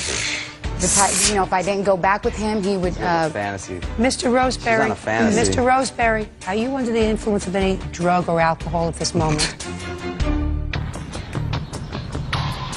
real cases, real people. Judge Judy. Laura Burton says ex-husband Donald Allen owes for the return of her son's belongings. Donald claims Laura owes for car payments. Now, not only aren't you getting the stuff back, but I'm telling you that you better watch your back, because should you do anything that places this child in either physical or emotional damage, he's going to be there. Yeah. And while you may not consent to visitation because you got your nose out of whack, because I believe what he says when he says, she said to me, I'm going to lay down the rules. If you want to see him, I'm going to tell you what the rules are. That sounds like something you would say. And what you're doing is not considering the best interests of your child. And when you don't do that, you're not being a good parent. You're not getting the property back. He bought it for his stepson to stay at his house. Unfortunately, when the marriage was terminated, so was the relationship, the legal relationship of stepchild, step-parent. That you know. I know. That you know. And there were other things, Mr. Allen, that you could have done. I know. During the marriage, you could have discussed adopting him. That was a possibility. I don't know whether his biological father would have consented to that or not. The law doesn't keep up with the dynamics of our new world. And our new world is that sometimes children become very attached to their step-parents, and it's very unfair for the biological parent to use that as a sword. It's clear to me that there was a time when Mrs. Burton was very, very happy to have you fill in for her son to live with you for either 2 months or 4 months while you were in between residences. That was convenient. It no longer is convenient. I'm sorry. You don't get anything back. That's all. Step out. Parties are excused. You may step out. It's kind of upsetting. All my son wanted was his personal belongings that are there now. So many things are put into this little boy's head, like his daddy's abandoned him. He's the victim. I mean, I have to go home and disappoint him again. We were best friends. There was no other way around it. Best friends with each other. We did everything together. I'm thinking of the best interest of my child. I love you no matter what happens or what anybody says. Your daddy loves you. And now the next case. All parties in the matter of Aon Orozco versus Roseberry. Step forward, please. Retail worker Rosalina Aon Orozco is suing her ex-boyfriend, Assistant Construction Superintendent Louis Roseberry, for slashing the top of her convertible. Louis denies the charge and claims it was probably one of her other boyfriends. Mr. Orozco, it is your claim that the defendant, who used to be your boyfriend, slashed the top of your convertible because he was angry with you, I guess, for breaking up with him. And that was when? August 25th of 02. Mr. Roseberry says that he didn't cause that damage. Where have you been for the last year and a half? Back and forth. We broke up, and then we'd get back together, and we'd break up again. So is what you're telling me, after he slashed your car in August of 2002, you got back together again? About a month. About a month later? A month later. And how long were you together? For like 13 months. And while you were together for the 13 months, what did you do with your convertible top? Well, he damaged my car August the 25th, so I fixed it a month later, and that's when I got with him. And you were together after that for 13 months? Oh, no. For 3 months. You were back together for 3 months? After that. Did he live with you? Or did you live with him? No. Well, when you mean you were back... lived with me. Shh. What do you mean you were back together again? We went back together because he promised that he'd fix my top, that he was sorry, that he had some kind of issues, that he was going to the anger management classes, and that he was going to get help. Fine. So that didn't work out after 3 months, and you broke up again. In December, and that was it. I didn't go back. But I was threatened. I mean, he threatened me. If I didn't go back with him, he would... fantasy. Mr. Roseberry. She's on a fantasy. Mr. Roseberry, are you under the influence of any drug or alcohol at this moment? I'm asking you a question. No, I'm not. And if you're not, try to maintain a certain amount of decorum because you're in a court. Do you understand? I understand. Good. You can drink later. What I don't understand, Mr. Roscoe, is you had a fight with him. According to you, he damaged your car. You went back together. You went out with him. You slept with him. You shared a bed with him. You shared a life with him for 3 months, 4 months, however long it was. According to you, it was August that he did this. A month later, you went back with him. September, October, November, December. So you were back together for 4 months. So what are you bothering the courts for now? Well, I want him to pay me because he did the damage to my car, and I had to ask my sister for the money to pay for the car. I mean, how long ago? When I got it fixed. When was that? September.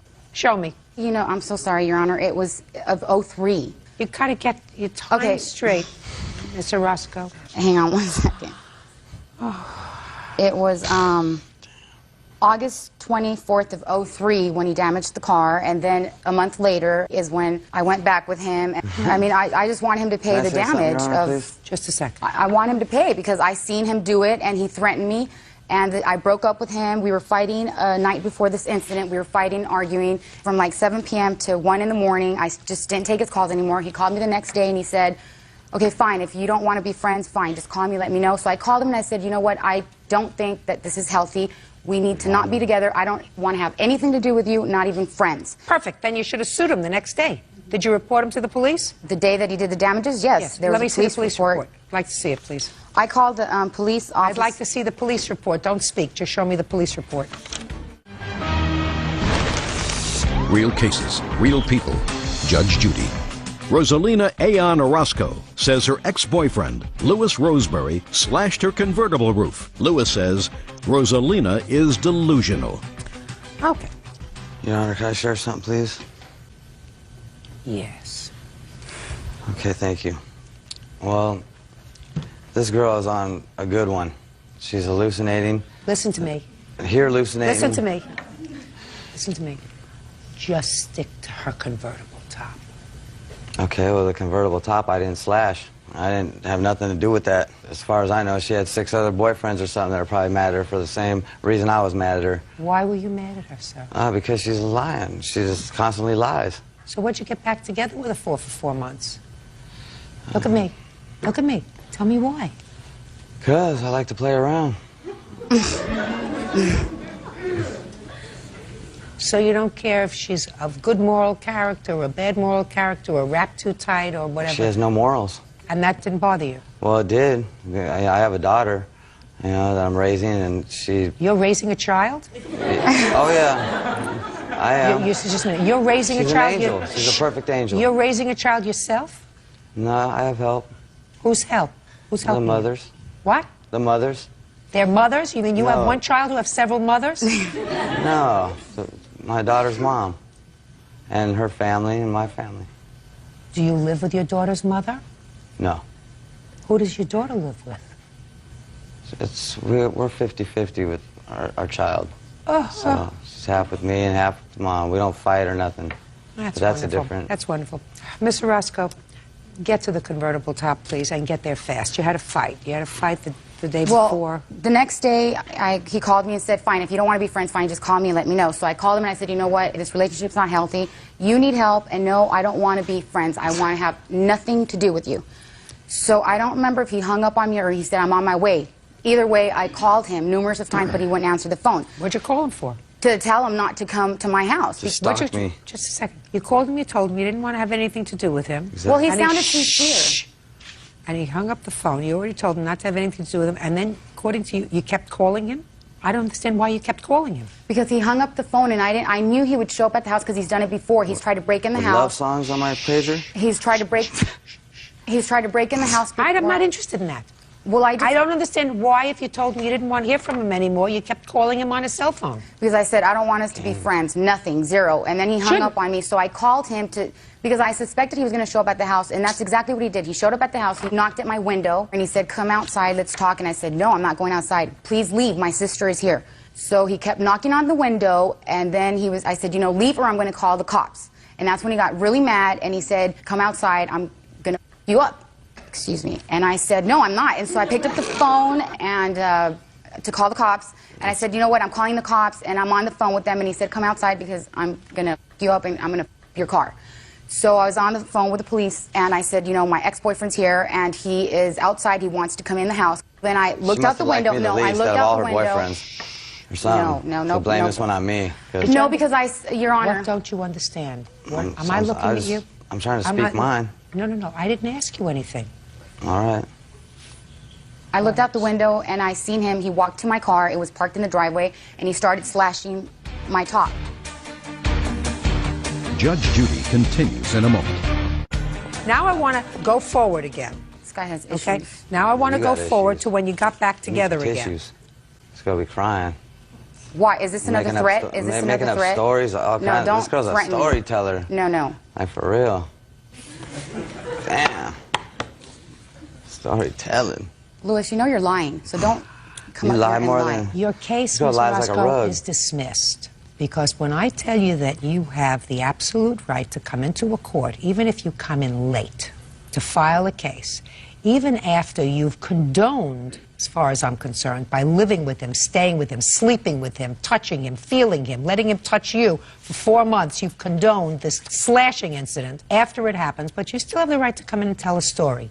You do not have the right, as far as I'm concerned, to disrespect this court by treating this court as if it was a talk show. Do I make myself clear? Good. Your case is dismissed. Versus White.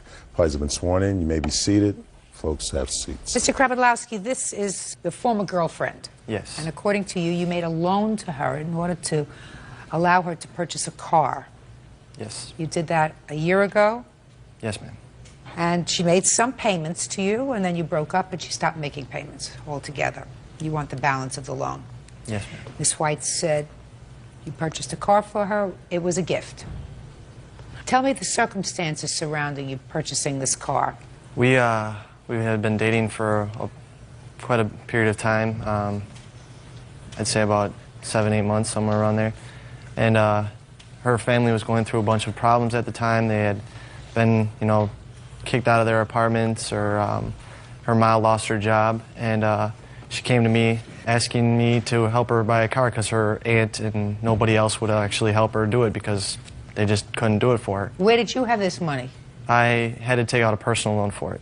Did you discuss the fact that you were taking out a personal loan in order to help her with her? Yes. The car was $3,240, and I ended up taking out a personal loan for $3,000, which is the limit that you can take out in Wisconsin. And how much were the monthly payments? $102.44. How many payments did she make? She made 5 payments. When did she stop making the payments? She stopped making the payments after she tried vandalizing my car. I have a police report that Can I see that, please? she came over at 1 o'clock in the morning, and If you call looking at the car vandalism. Don't speak.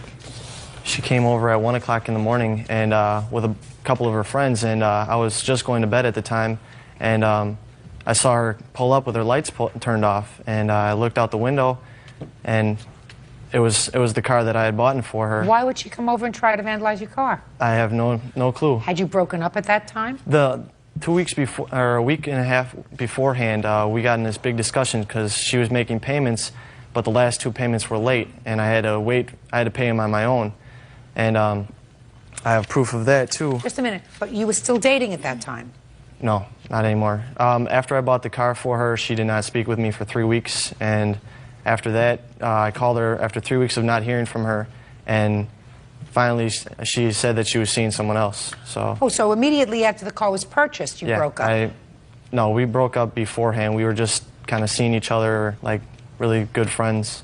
Were you hoping that you would get back together Yes. again? Is that what this was all about? Yes. Okay. All right, now I'll hear you.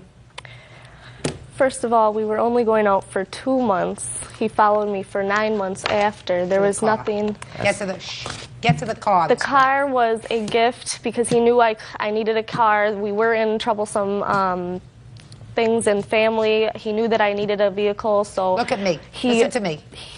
Look at my face. He wanted to buy my affection by buying me a vehicle. He told me he didn't want any money from me. Just a second. Was he successful? In what you're telling me is that you were really not interested in him. Is that right? Exactly. And he was trying to buy your affection with the car. Exactly. So you said, okay. He took out the money. You knew he was taking out a personal loan for the money, for it. Is that right? He had mentioned something. Well, mention something. You knew he was taking a personal loan out to purchase the car for you. Is that right? It wasn't even about that. He just told me that he wanted to buy me a vehicle. Pay attention to what I'm saying to you, madam. Yes. You could live until you're 110. You won't be as smart as I am. So pay attention. Did you or did you not know that he was taking out a personal loan to buy you this car? Yes. And that was so that he hopefully would ingratiate himself to you and you would like him better. Is that right? Correct. Did it work? No. How soon after he took out the loan and bought you the car did you know it wasn't going to work? We were just going to be friends through it all anyways. It wasn't going to be anything. He didn't want the money from me. Yes. You knew that right along. Then you know what you're like? A prostitute. You took money from him under false pretenses. He was hoping for you. You're not even a prostitute who delivers. Look at me. That is the cruelest thing that I ever heard. You wanted a car. You had a guy who cared for you, who was trying to help. Put your hand down. And you decided to use him for money, holding out the hope that it would be something more of a relationship than just friends until you got what you wanted, and then you told him to take off. Yeah, that's exactly what happened. That's exactly what you just told me. Precisely. You have the worst kind of character I've heard in a long time. How much does she owe you? $2,724, I believe. Judgment for the plaintiff. Let me tell you something, madam. You may have a reasonable-looking face. If you have a lousy character that will last you your whole life, you have to have a good character. You have to be a moral person. You don't use people cruelly. Do you understand? Good. Goodbye. Parties are excused. You may step out. I trusted her at the time, but it turned out to kick me in the butt. He was trying to get me back, and he couldn't, so he tried to do whatever he wanted to do. And she knew exactly what it was. She's just been lying through her teeth. I never made him. I never put a gun to his head to force him or anything. It was never like that. She used me straight up to get what she wanted and then cast me aside whenever she felt like it. He got what he wanted, so I'm done with him. And he's out of my life forever, so I'm happy. I think Judy was right on. And now the next case. All parties in the matter of George versus Stuckey. Step forward, please. 16-year-old Samuel George and his mother, Susan George, are suing Samuel's brother, 20-year-old student Donnie Stuckey, for medical bills and pain and suffering. Samuel says Donnie purposely dumped scalding hot water on his back. When I was a kid, we used to play practical jokes. We would do things like Vaseline toilet seats. Or what was another one of my favorites? In camp, they would take saran wrap and put it underneath the toilet seats. Sew your pant legs together. Those are things people do as practical jokes. But according to the complaint that I've read, these practical jokes got a little out of hand. Mr. Stuckey, you are 20 years old, is that right? And this is your brother? Yes.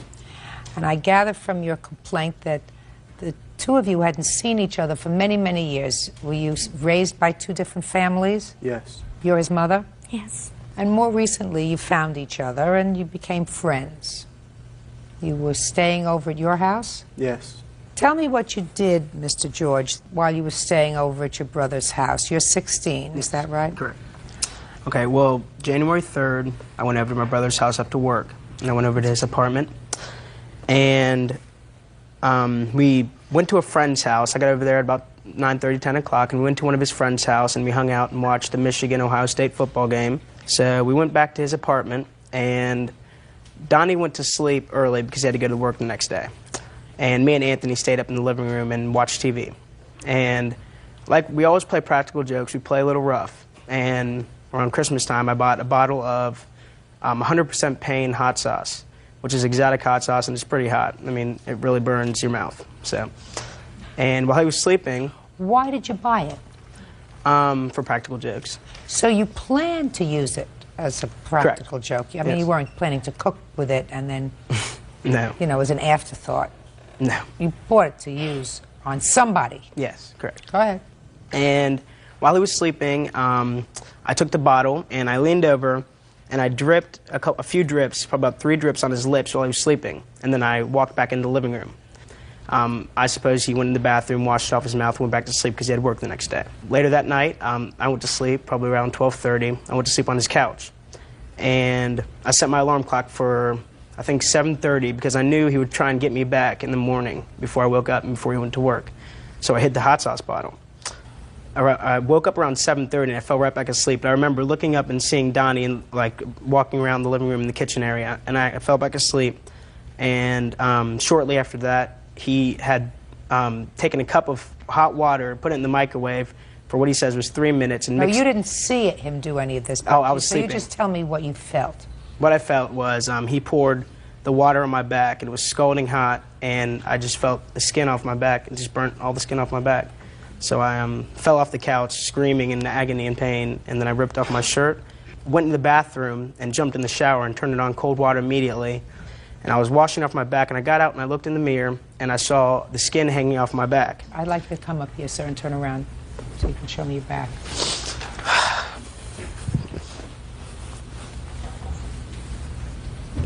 The lighter marks are where you were burned, sir? Yes, correct. Right here and then down all the way around my hip. Okay. How long were you hospitalized? I went to the hospital immediately afterwards. I went to the university hospital, and they transferred me to Shriners Hospital, which is a special burn unit. And I was probably at the hospital for a few hours. They gave me morphine. The lady at the nurse, she took the skin off my back. She had to remove almost like a ball this size of skin off the back and wash it.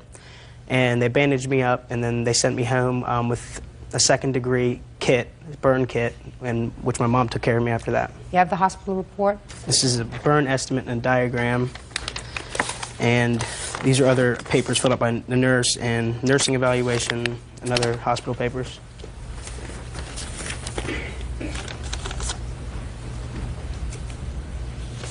Have you spoken to your brother since? No. Not since we left the hospital. Did he go with you to the hospital? Yeah. What were you thinking? Getting back. Judge Judy continues in a moment. This wasn't using your brain. I was angry. Even though he's not too bright, he's your brother, so I would like you to talk to him again. Okay? Real cases, real people. Judge Judy. 16-year-old Samuel George says his brother, Donnie Stuckey, woke him from his sleep by dumping scalding hot water on his back. Donnie says he was returning a practical joke. Tell me what you did. Take your hands out of your pockets, by the way. Well, the night that this happened, or whatever, we all had some drinks. Sam had brought over some Bacardi 151, and him and my roommate, they were, playing video games. They were kind of drunk. I was like, look, I'm finna go to bed. I got to get up in the morning. And I was maybe asleep for probably an hour or whatever, and I wake up to like excruciating pain. My eyes was watering, I was choking, I was vomiting in my bed or whatever. My nasal passages were closing, because like this is extremely hot sauce. He put a tablespoon in it, and it only takes like a drop of this, to season an entire pot of chili. Absolutely the wrong thing. Yeah, basically. What did you do to get back at him? When I woke up or whatever, I'm like, I'm gonna get him back. So the first thing I did was look for the hot sauce. Look for it everywhere. I'm like, he hid it. Okay, I gotta improvise. I'm like, I'll just heat up some water. And I was like, man, I ain't gonna be burned hot enough. So I just put a cap full of alcohol in there or whatever. And I heated it up in the microwave for like 3 minutes, just enough so it can steam. And I linked over him with the cup of the hot water. I meant to put like, a couple of drops on him. So as soon as I put the, a drop fell on him, he jumped up immediately, like in pain or whatever, and he knocked the cup out of my hand.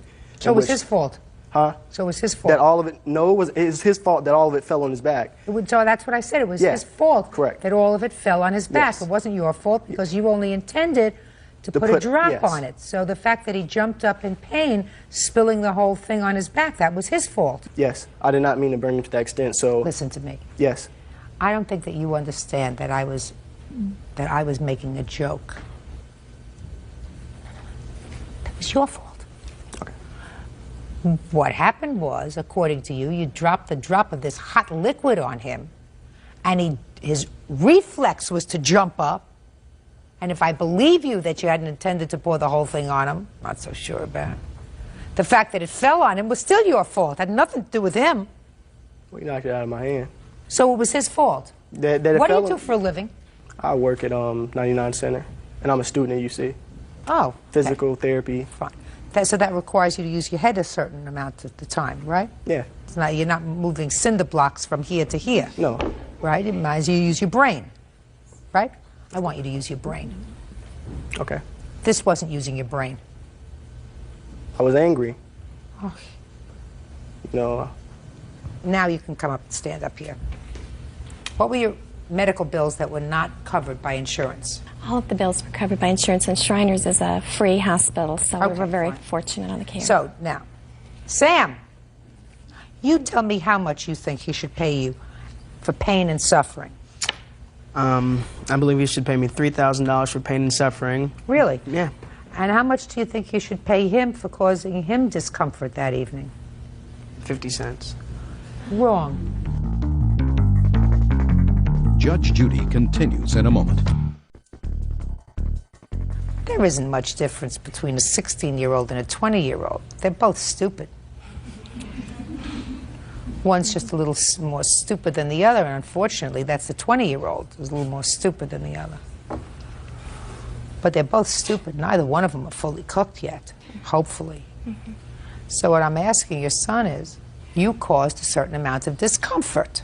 Correct. And you think the amount of discomfort that you caused, I mean, you didn't have any life-threatening injuries. Okay. You weren't hospitalized for 10 days in a burn unit.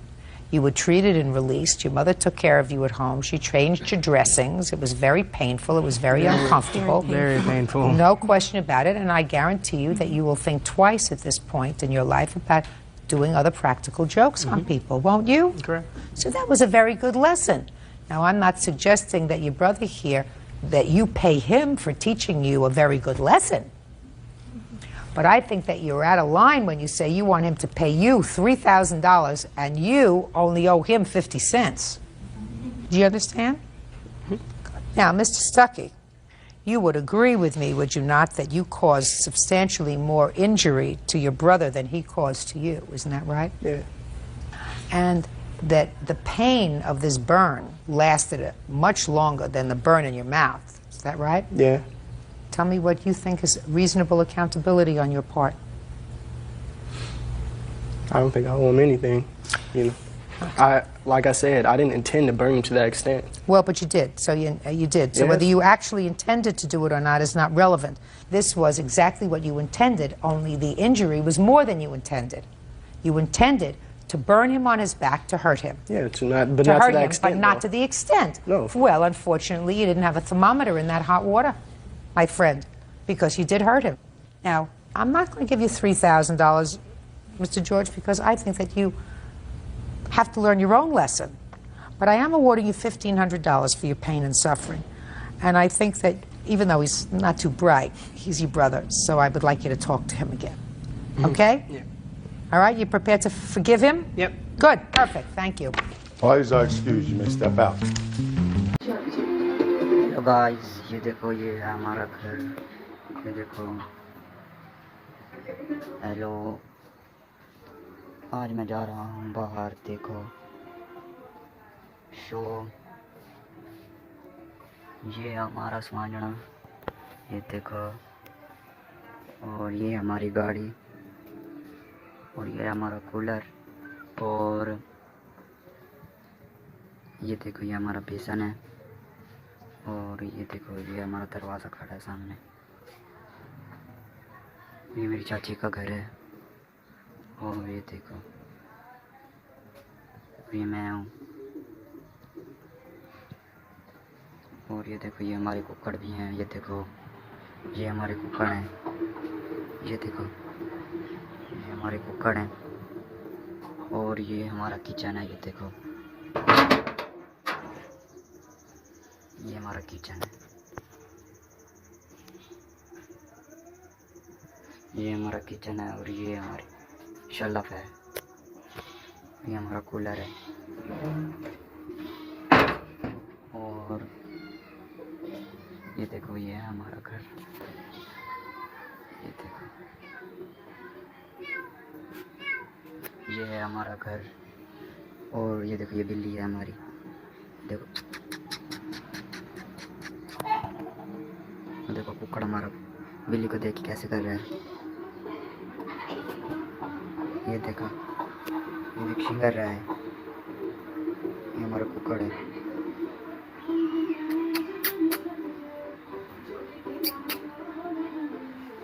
और बिल्ली ये बिल्ली है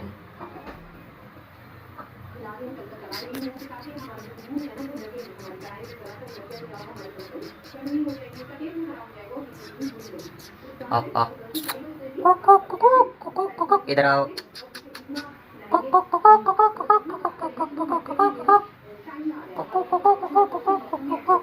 अब मैं बंद कर रहा हूँ। ओके, अल्लाह हाफिज़।